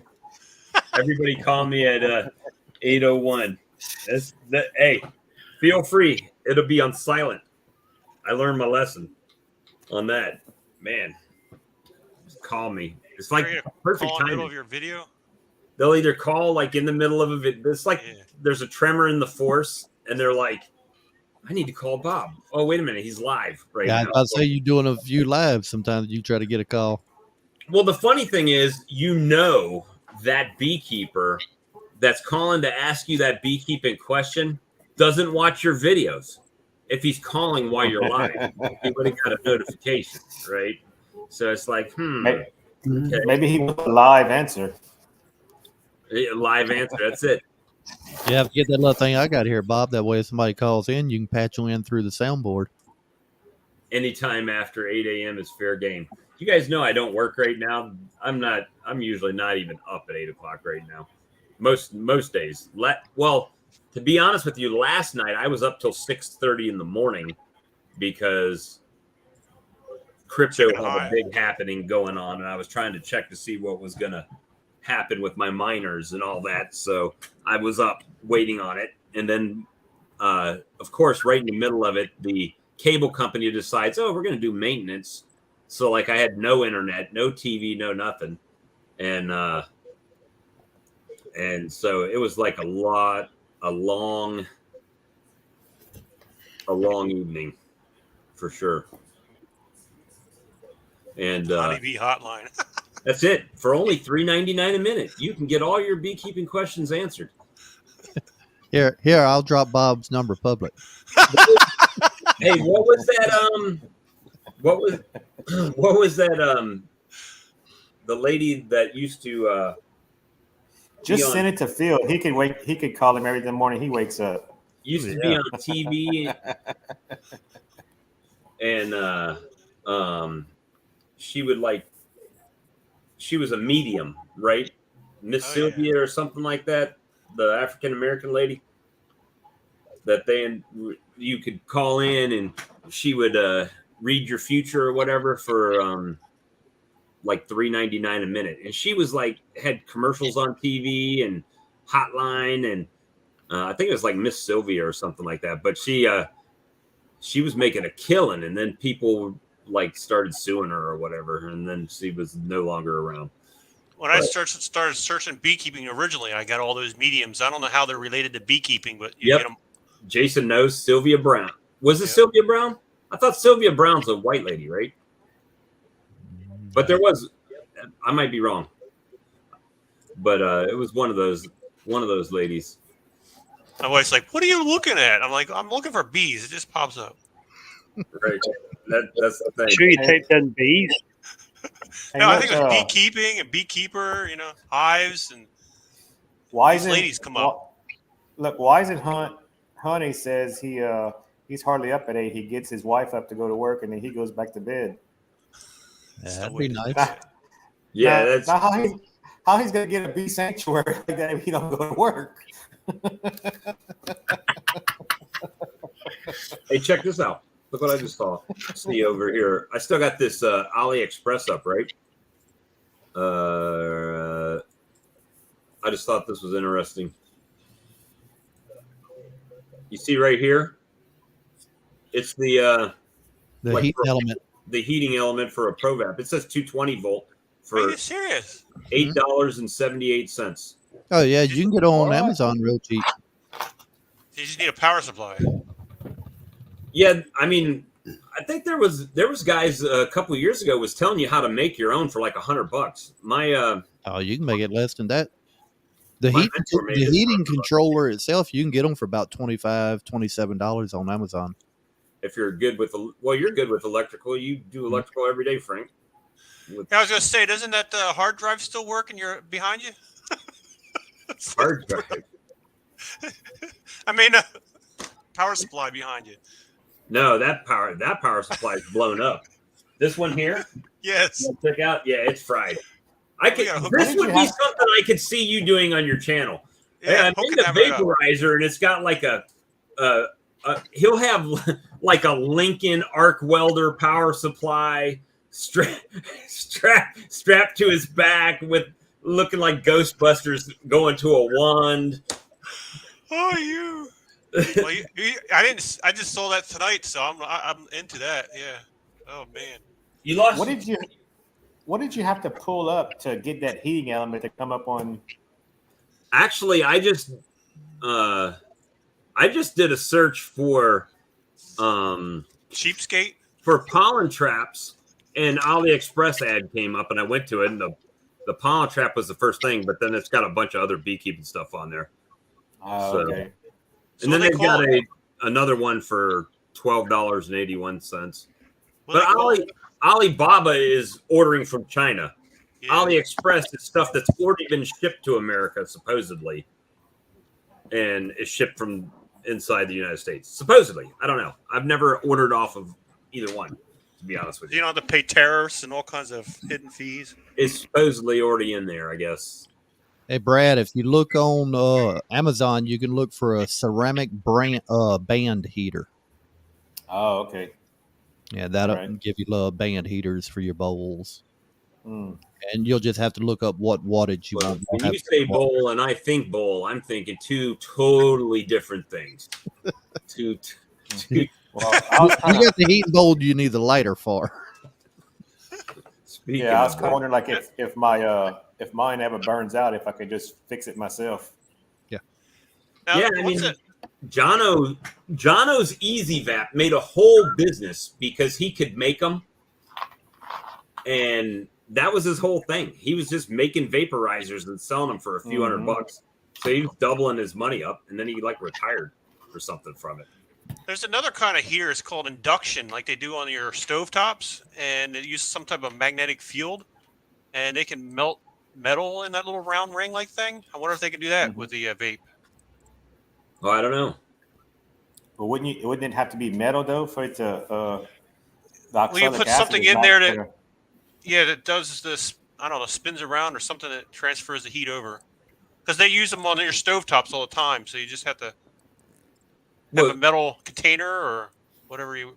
Mm-hmm. I see what Chris is saying. Has anyone tried the blue light thing or the black light thing that Earl was talking about with seeing eggs in the cell? If a black light would make the white eggs and larvae light up.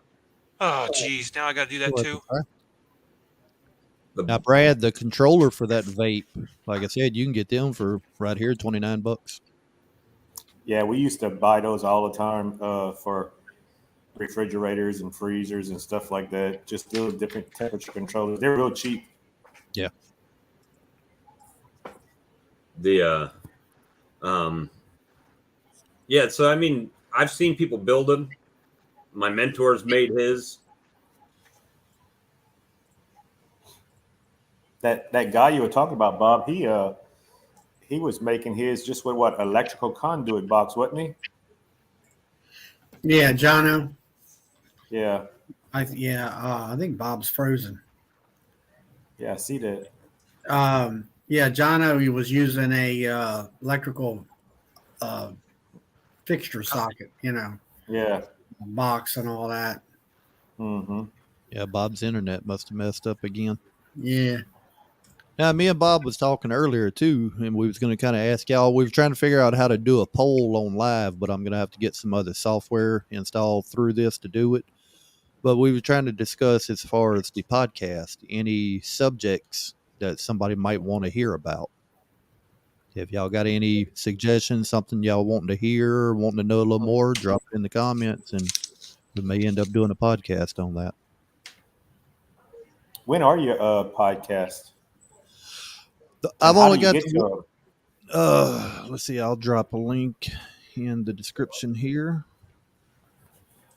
You can find it. Spotify is the easiest place to find it right now, but it's going to end up being listed in Google Podcast, Amazon Podcast, Spotify, iHeartRadio.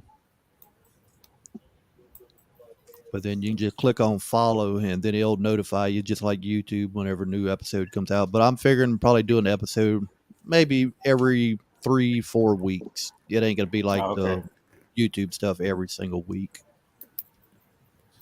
But now, is that financially better? You actually can start making money on your podcast. I mean, the first day you put it up, you don't have to have no minimum. But so it's like a prescription for people to listen, or yeah, basically, I mean, you can listen for free. It might have a little commercial at the beginning, just like some of your YouTube videos. Internet popped out for a minute. Get rich on. Lee, your sound's going up and down. Does that sound better now? Yes. No. Now, you're not going to get rich off of it, but I mean, it's just another form to work with. That way, if you going down the road driving to work, you'll be able to listen to something and don't want to kind of glance over and watch a video going down the road. Hey, look at Jason causing trouble tonight. Look at him. We should all leave when Bob comes back. No one is here. I see how you are. You leave him hanging. He's a prankster. Lee, when do you want to get together? Any day you want. Now, Saturday morning, I have the farmer's market. I think tomorrow night I have a football game. I work Saturday mornings, too. I think I have a football game tomorrow night, but Saturday evening, Sunday, I mean, whatever's easy for you. All right. Maybe Saturday evening in the evening would be better. That'll work. I got to get out and work my bees Saturday. I got check on 3 hives that I had to put queens into them and then try to do it on a video. I've been having a hard time here lately getting some time to do some videos and stuff. What's happened to your queens there, Charlie? I had 2 honey hives that were queenless. I had put Formit Pro in, but one of them I already knew was queenless before I put the medicine in. And the other one, I found it after the treatment, but there was no larvae cat brood nothing in that hive. So I think it was definitely queenless prior, because if she died while the treatment was on, there would have been evidence of brood of some sort in there. And then I had a little nuke. One box has been queenless for a couple weeks, and I had another little one nuke there that had a queen in it that was not the best of queen. And I said, okay, we'll just combine the two and see what happens to get them through the winter. That kind of a thing. So other than that, I just took 2 nukes, dropped them in each hive, papered them in, and Were they older queens? no, they were ones that I had. They were this year's queens. Jason, I haven't had time to even look what I filmed. I am not really sure right now as far as what I filmed at the BBQ. But looks like y'all had a blast, though. Oh, we did. I did. I really liked the networking and got to know all the other different creators that were there, content creators. I like those rockets. That was interesting. I really liked the hive that he took a tree stump and it's standing straight up. Then he put Langstroth hives around it, and the bees are still in the tree and everything. But are they building the comb out as well? Yes, on the outsides of the log. Mm-hmm. Yeah, on the outside of the log. They're just building straight to the outside of the log, like fanning or out of from it. Yeah. Oh, that's cool. Yeah, it's just a nice, interesting hive. It's pretty cool. Like ears on a head of a log. And then that rocket hive, it I don't know, it's like they're staggered at an they're staggered at an angle, but they're all straight up. Yeah, Right? Yeah, and kind of curved a little bit. They connect at the bottom, like he was saying. And then you have to take like a wire to cut the burr comb between the 2 frames and stuff. And so they start out straight, and then they start to curve at the bottom to do whatever they want because there's no frame. Okay, so Mark's used the black light, but you need a good one because the sun. Yeah, it's true. You'd have to shine pretty bright. Yeah. And Mark, you was also saying you found my podcast on Google. For some reason, Google got something messed up, and they have 2 of my podcasts listed on there. One of them shows 2 episodes, and if you click play, they do not work. It's going to be on the one that only has 1 episode so far. They said the other one is going to take about 3 to 4 weeks to be removed out of the system. Now are you on iHeart as well? Yeah, iHeartRadio, Google, Spotify, Spreaker. I think it's supposed to end up getting on Amazon Audio or Amazon Music and Audible. That's voice only, no video? Yeah, correct. Voice only. You have that voice. I don't know about all that now. All right, so in the podcast here, what would I search? Oh, thank you. Kodiak Farm. Yeah, then you'll see the logo pop up. Kodiak Farm. Add a little bit of echo to it. Guys, I'm going to jump off here. It is now. all right, Don't jump. It's not worth it. Just walk away, Charlie. I see 3:15. So. Kodiak Farm. Good to see you, Phil. See you, Phil. Phil. All the best, guys. We'll see you Yeah. next All right, time. Phil. See you later, Phil. Yeah. Good night. Good Good night. night. Good night. Podcast. There you are. There's 2 of them. Which one's going to be deleted? The one I The had one- one. The one that has 2 episodes on it, that's the one that's going to be deleted. Oh, darn. That's the other way. It says something about live, and then the other one's introduction, and neither one of them play. So on iHeart and Google, it's still showing both, and they're going to have to delete that account. Introduction and intro. So you said that's the one that's getting deleted. Yeah. So it'd be the second one on here. Okay. Or if you just look in the comments section, there's a link you can click. And there you go. I'm following you on iHeart. I already followed you on the other link that you sent. I got the Spotify here, and it says, where do you log in? What do you have to do? Join. It says sign up and log in and all that kind of stuff. Are you on Spotify.com or are you the Spotify app? Spotify.com. And it says follow. Is that where you click on that just to follow you? Yeah, basically that's subscribing. So when he put, in 6 months when he puts his next episode out. Probably. Well, hopefully it won't be long if me and Charlie getting together Friday or Saturday evening. See, and I've been doing this show with him for 6 months. He did not ask me to get on an episode yet. So there you go. We were talking about that earlier now. No, we were talking about topics. We were not talking about being on a show. Yeah, I said, what topic? Do you have a topic that you want to talk about? Well, hey, Bob, maybe you ought to just cut him and look for another guy and I could. He runs the show, man. This is his stream stuff. We'll watch when you cut him. We'll watch his subscriptions. I doubt that. I find that these? Most of us share the same subs anyway. Yeah. Was that Frank? Couldn't you just stream these lives on the podcast like some other people do? Yes, some of the podcast I can either record, edit everything, put it up, but I do have the option with the software that I have to run a live podcast also. And if you're following, I believe with the lives, you should be able to comment somewhere in there.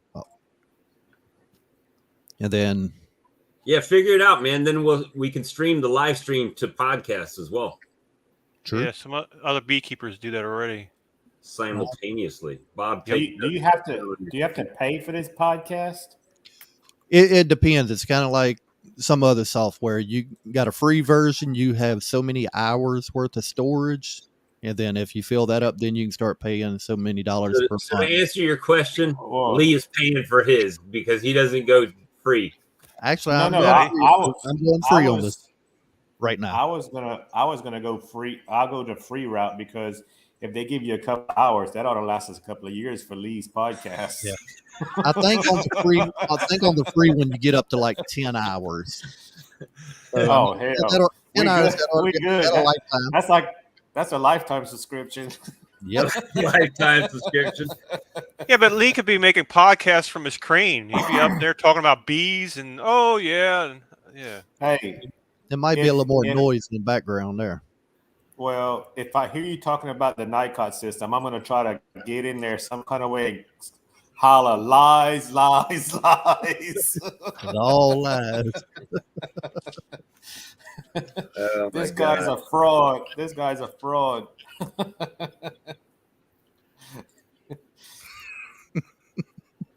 I'm telling you, it would be a good video if you get your little jackhammer and you pull that frame out and you just jackhammer that NICOT system out of there because I know it's profiles in. Oh, I'm sure it's going to be bad. But whenever I do go into it, being propolized closed. All them little holes, he's gonna have to go dig them out. You might as well just throw that one in the garbage and order you another one. Yep. I will definitely record that one though for you. You never put the queen in there, right? Nope. I never made it back out there. Not. She might be in a bind by now. She's laying 40. She's laying 40 bees every 21 days. Yeah, after I put that frame in there, I haven't made it back. And that's been what, 2.5 months ago? 2.5, maybe 3 months. I think it's been a while. Yeah, DC is still sitting in there. Oh my gosh. Matter of fact, while we're ragging on you, you did one video of your queen castle and you put 3 colonies in there. What's the deal with that? The long hive you got from Ricky. I done another split and got 4 of them in there total. But I can tell you what happened. Right next to each other? It was or they split up. Was that Brad? It was his video was abscond, rob out, abscond. Actually, they grew. I moved one of them out of there, and then I opened that frame up for the other ones to get into. Because he hasn't checked it. He's making it up. It's all been abscond, rob out, abscond. Last time I cut grass out there, they were still flying in. Oh, That may have been the robbers coming in. Yeah, I was gonna say. The wax moth built the colony in there. Right next, they moved right in next to the hive beetles. Yeah, I've been slacking bad this year. You never know. You might have had 3 or 4 swarms out of that, and they might have swarmed to the other end of the box. Well, that's the one that had that nice. It's been so long that the hive beetles are swarming. Rob Con. Yeah, I was about to say, look at Jason. Now that's the one that I had that nice looking tiger stripe queen that I put DC's racing stripe on there for. So whenever I do check that one, I'm going to see if she still got her stripe. She ain't there. So Lee is now the tiger queen. Hey Lee, you got to do like the Canadian beekeeper and hire the young kids and do all your work. I got a couple that work at the little store by me that grew up with my kids. I told Renee, I think next year is what I'm going to do because, like I said, this year I think I was just scared of the heat. So I said next year I might hire a couple of little guys around here. Yep. Hey, want to go pull some honey for me? Yep. Yeah. Make me a video too. You'll have to get one of them fans that goes around your neck, Lee. He's got one. Dave. Oh, there's a guy I was at. His bees for that to be effective. Yeah. He can't get on his neck doing a podcast and blowing into the mic. There's a guy I was at a meeting last week, and the guy had this little square box about, I don't know, let's say 4 to 5 inches square, and it's you charge it up and you put it on your belt and it blows air up inside your suit. Oh no, that would be pretty cool. And it's got a USB outlet. We actually used it at a meeting for a charging unit or something. I saw a video of a Chinese guy smoking a cigarette, and that was a smoker. He literally would take it in. He would like super power toke on a cigarette and hold it, and then blow it like the bee whisperer, blow it into the colony, and work it that way. You ever see those other countries that have the smokers that are like the size of like a 5-gallon bucket? I'm like, what the heck? This king smoker. Yeah. DCBs, do I have a link? Does that mean actually I have a channel, you mean? For that fan, I believe. Oh, okay. No, I don't. Lee does. Lee's got it on speed dial. Yep. Right now. The guy from Jerome Bee Farm, he has a vest that he puts in the freezer, and it's made to keep your body cool. It's this I guess it's that gel. Yeah. You can do it with a camelback too, like a camelback. You've seen those with the straw that comes around. You can just fill that with water and throw it in the freezer and let it freeze up, and then wear it. We used to do that in the military. Yeah. So you'd have a nice ice pack down the middle of your back. Now, DC talked about here a little bit back about a refractometer and what he calibrated, which was virgin olive oil. Did he want to know what the settings for that was? Is that 71 and a half, 72 and a half? 72 and a half, I believe it is. You'll have to go to my video of the DIY honey dryer where I explain that. I had regular calibration fluid came with mine, and I ran out of it, and I put that virgin olive oil. And that really, I mean, what I liked about it was when you put that on there, it made a nice, sharp, crisp line where the blue stopped, and you could dial that refractometer right in on the lines and stuff. I think it's 72 and a half, 72.5. Charlie, is that thing going out of scale all the time, or? No, not really. I don't think. I just worry. I don't know. I've watched what's the guy? Greg, not Greg, but does it make a difference what olive oil you use? Like virgin, extra virgin, or extra virgin olive oil. Yep. Now we know what they did with all the speakers from the drive-ins back in the day. They just turned them into belt fans. Wow. Yeah, DC, if you look in the comments, I dropped the link for you there. Does it have like a USB hookup on that thing someplace? I think you can plug in something with USB. Told you I'm gonna get me one of them big sumo wrestler suits with the fan in it that inflates itself by batteries. Yeah, right there. Then work the bees in that. It's double duty, right? Bee suit and air conditioning. Now, what does that thing do? Blow the air up your suit? Yeah, up your back or up your front, whatever. I guess wherever you put it at on your belt. Let's see. It'd be a ball conditioner. Basically, it just sucks the air. Let's see. He'll show a picture. It sucks the air in like the front vent, and then it would shoot it out the top vent. You just got to work your bees with your fly down. Wait,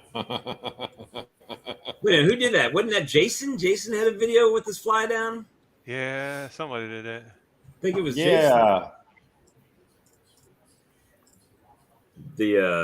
See, I watch videos, guys. You all think I don't watch videos. I watch videos. I watch too many videos. I can't keep up with them all. It's like 10 a day. His fly was down, but it was still rated G. Rated.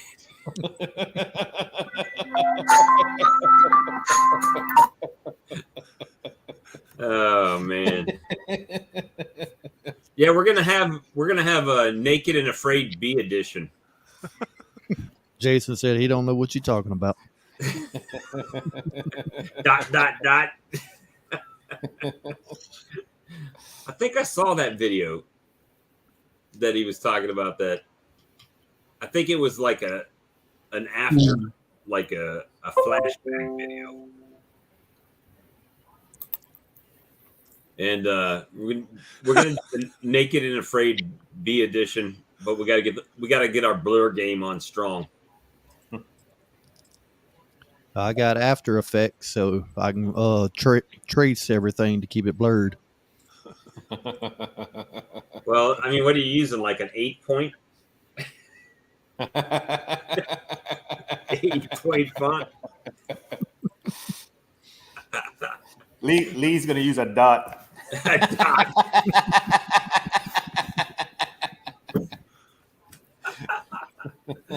And a straight line for the butt crack? Oh, my gosh. This is going downhill. I'm trying to think. What's the that one bathing suit? The Speedo. They don't make large enough blurs. Oh, we just get one of those. What's that like? What's that ball sack bikini that goes over your shoulders? And just, oh God! Oh, I know what you're talking about. You've seen it on Facebook or whatever. One of my buddies sent me that as a joke.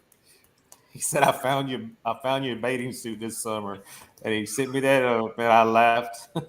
Does it look like suspenders?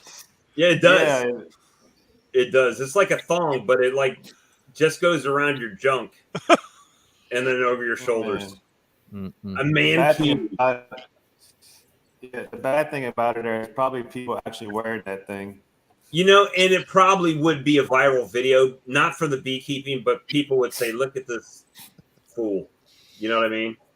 Out here. It would be worth the gamble just to see if people would actually watch that video. It'd probably get shared over everybody's Twitter and Instagram and Facebook and go viral. Look at this dude. He's out working bees with his junk tied up in a bow somehow. I'll let y'all make that video. Well, we know you don't make videos, so that's not a big challenge. Come on, Lee. You want some subscriptions? I don't want all that bad. Don't you want 500? I want to reach 400. I'd be going backwards then. Yeah, I have to put a child warning on the video. I never say my videos are for kids anyway, because if I get stung, I might say a bad word, or 3 or 5, or whatever. There you go, Charlie. Chainsaw and a mankini would go viral. I don't think so. It's I don't think so. Caveman suspender thing from back in the day. DC says you get stung, you could be interesting, huh? Yeah, well, you know, that could be another way for Viagra. Apitherapy on the PP gets swollen. Oh, gee. God, thank God it's late and all the ladies have already vacated. But when you say stuff like that this late in the show, nobody's going to watch more than like 30 minutes of your show on the replay anyway. So if you're not here live, you don't get to see it. You're not going to see it. So. Oh, Christ. All right, guys. The best part. Get a medical warning. That's right. Anyway, guys, I think I'm going to call it a night myself at 10:30. And I know you guys got stuff to do in the morning. Yeah, we're cutting it off now, Jason. We're cutting it off. We're stopping it got too deep. We got to go. See what happens when nobody super chats? We go all off topic and crazy out there. It's just the way. So what happened to Hillbilly's live show tonight? Nothing. Don't know. They had a thing on that said that it was canceled for tonight. They had a scheduling issue. So I don't know. I haven't talked to them. But, I didn't know. I got in late. I don't know. But maybe they'll be back next week and everything be back on schedule. Good. Mm-hmm. Yeah. Well, whatever. I didn't see none of them in the chat tonight. No, didn't. I don't know. Maybe they just had something come up, man. Hopefully everybody's fine. Everything's good with them, but something must have just came up for them. I was wondering if Earl had any good internet service up that way. I don't know. Don't know. So anyway. All right. Well, good night, fellas. All right. Thanks for everybody joining in. We appreciate it. It was just kind of impromptu because we got peer pressured into it when we were sitting over in the waiting room over on Hillbilly Hives Live. They're like, you guys go live. I'm going to start saying that to you guys. You guys go live and we'll watch your stream. I would know nothing about it. You hit the button. It says go live. And I have done that, but I'm not enough. And it says it can't be seen by anybody else. Really? Yeah. My wife says, are you crazy? You're not even dressed. I'm like, okay. Yeah, that's the that's the thing. I can't. Why not? You guys can go live. I do it from my phone. You see how crappy it looks when I do it from my phone. I still do it. Yeah. Is that just because of the internet service, or is it because of the phone? I think it's the phone service. And when I walk too far away from my internet at the house, then it like jumps and switches. And now, can you do that with with a GoPro? I can, but you still have to be within Wi-Fi for your GoPro. All right. Well, no, not Wi-Fi is not around my area. Now, if I paid for an updated service where I could use hotspot off my phone, then I could probably do it. But I don't feel like paying more for my cell phone than I already pay. I pay $55 a month, flat rate, unlimited high speed. I pay $80 for me and my wife, unlimited. But I get unlimited, but I don't get the hotspot part of it for some reason. Whatever. I might have to ask you guys about mics sometime because I want to put a mic in the hive and a mic on me and be able to do like the voice live rather than afterwards. Well, Lee's got about 30. About filming with a camera or what? Yeah, with the phone, the volume isn't the greatest. What the heck is that? Zoom H1N audio recorder. I plug in my Rode lapel mic and just put it on my collar, and it records all my audio on here.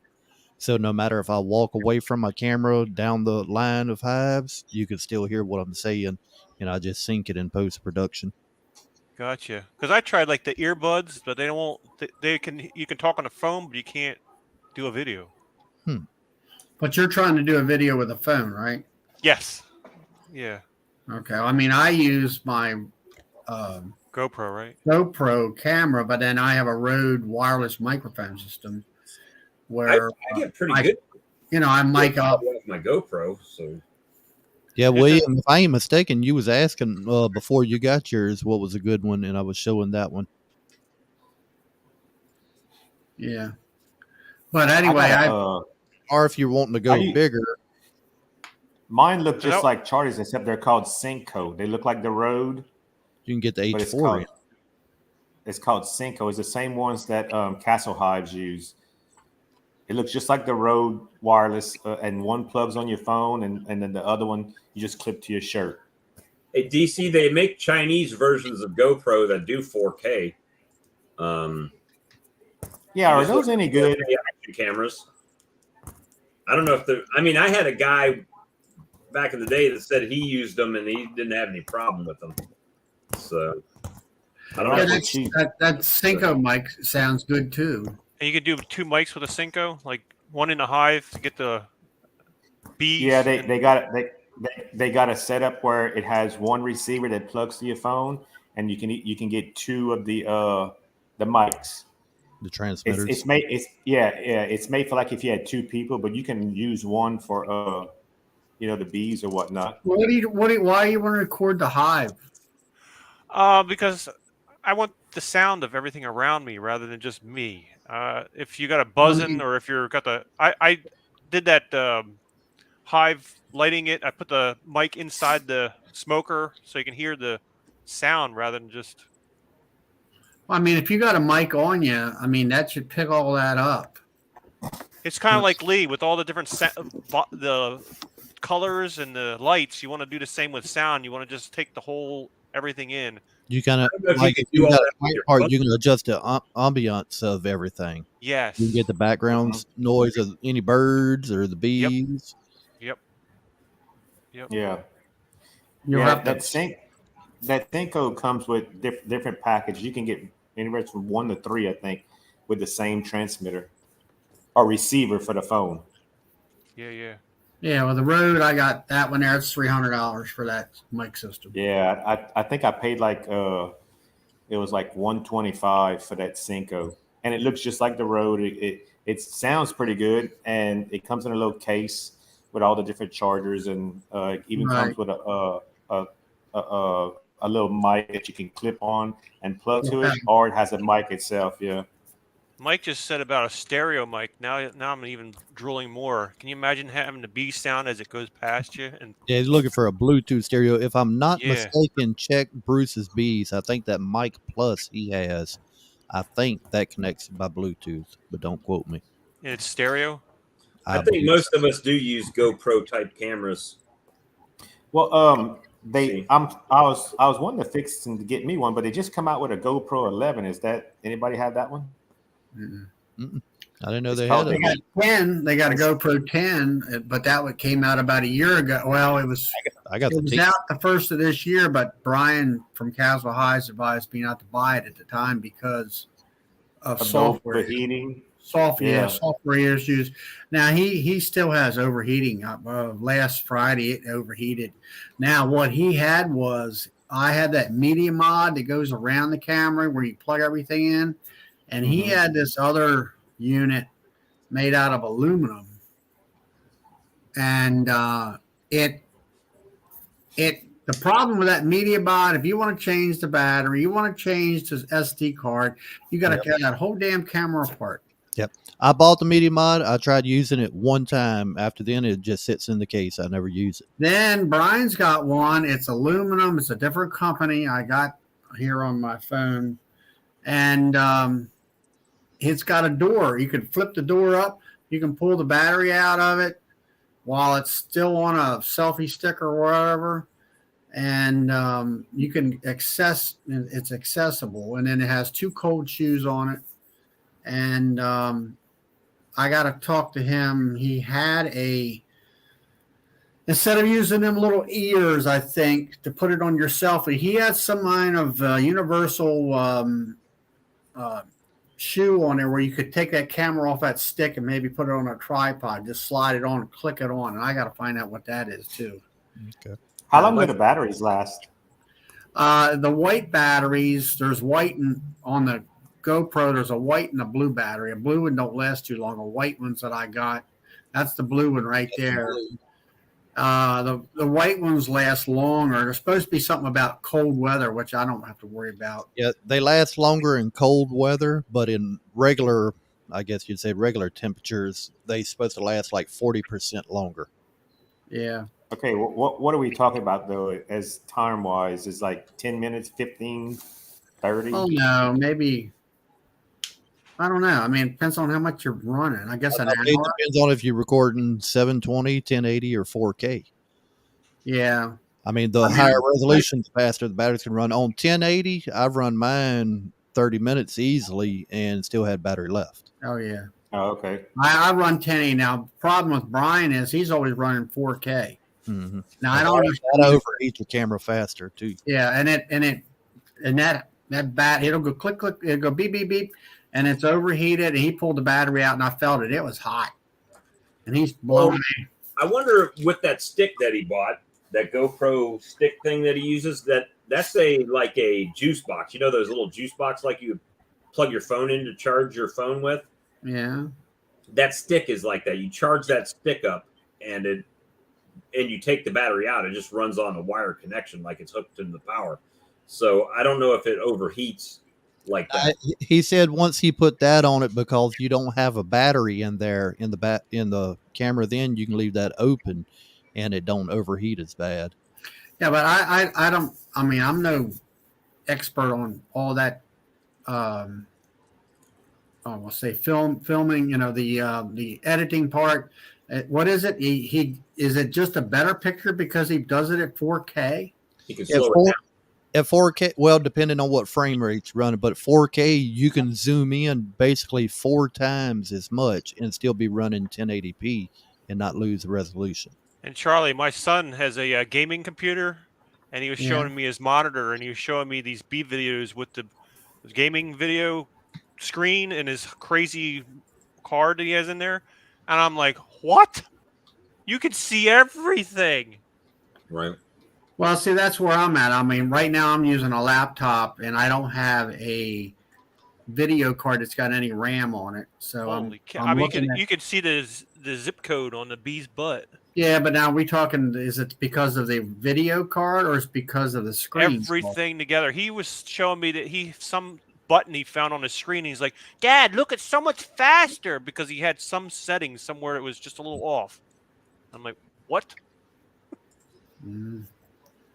I mean, I just want something that's going to be able to, you can edit the video and it'll play it nice and smoothly and all that kind of stuff. Well, there's some people like Lee that like watch it in high def, so. Yeah, well, actually, all of my monitors are just 1080. Oh, really? Mine too. I didn't figure I needed extra 4K just for, I mean, doing YouTube videos for what I do. Or I mean, I'm doing right now. Yeah, I'm doing 1080p with 30 frames a minute, I think it is, a second or whatever it is. That's what I'm running, 30 frame. And it works for me. I put out a good video. Thing I like about running 30 frames, I can actually record some things in 240 frames and slow it down to 30 frames, get that slow motion, and everything is still smooth. Did anybody see that Fred Dunn video with the Galaxy 22 phone? No, I don't watch his videos. Sorry. He's got a slow-mo with a cell phone. I'm like, no way. Well, you know, the guy's a professional photographer. Is what he did for a living. But this is a cell phone, he said.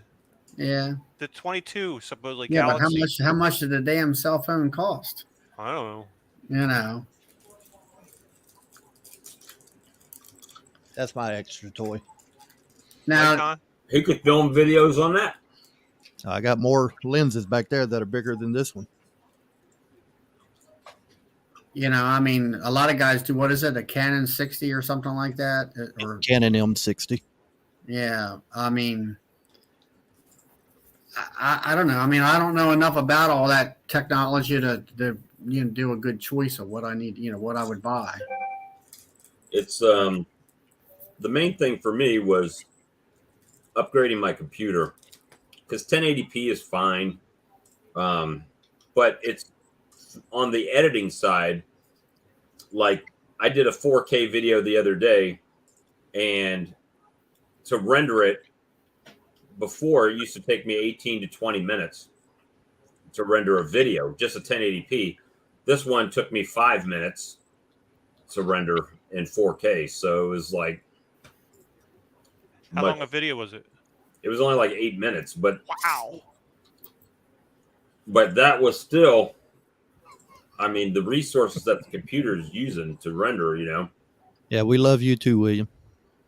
There are no 4K faces out there. Why you think I'm trying to start doing podcasts? Y'all don't want to look at this all the time. Lee's got the face for radio. Me too. I'm trying to think. All right. Well, hey guys, I'm gonna hop off here. We are, as usual, we'll go 20 minutes after we say we're getting off. I don't know where my other Nikon is. I think it's in the other room in the case. All right, guys. It's been good tonight. I'm glad y'all joined us. Even though it was kind of a last minute thing, we still had fun. See y'all later. Have a good night. Good night. And we'll figure on Saturday evening. Okay. Just give me a call or text anytime. Yeah, I'll text you or whatever. All right. Have a good night. All right, later. Good night. Later, Bob. Good night. Night, everybody.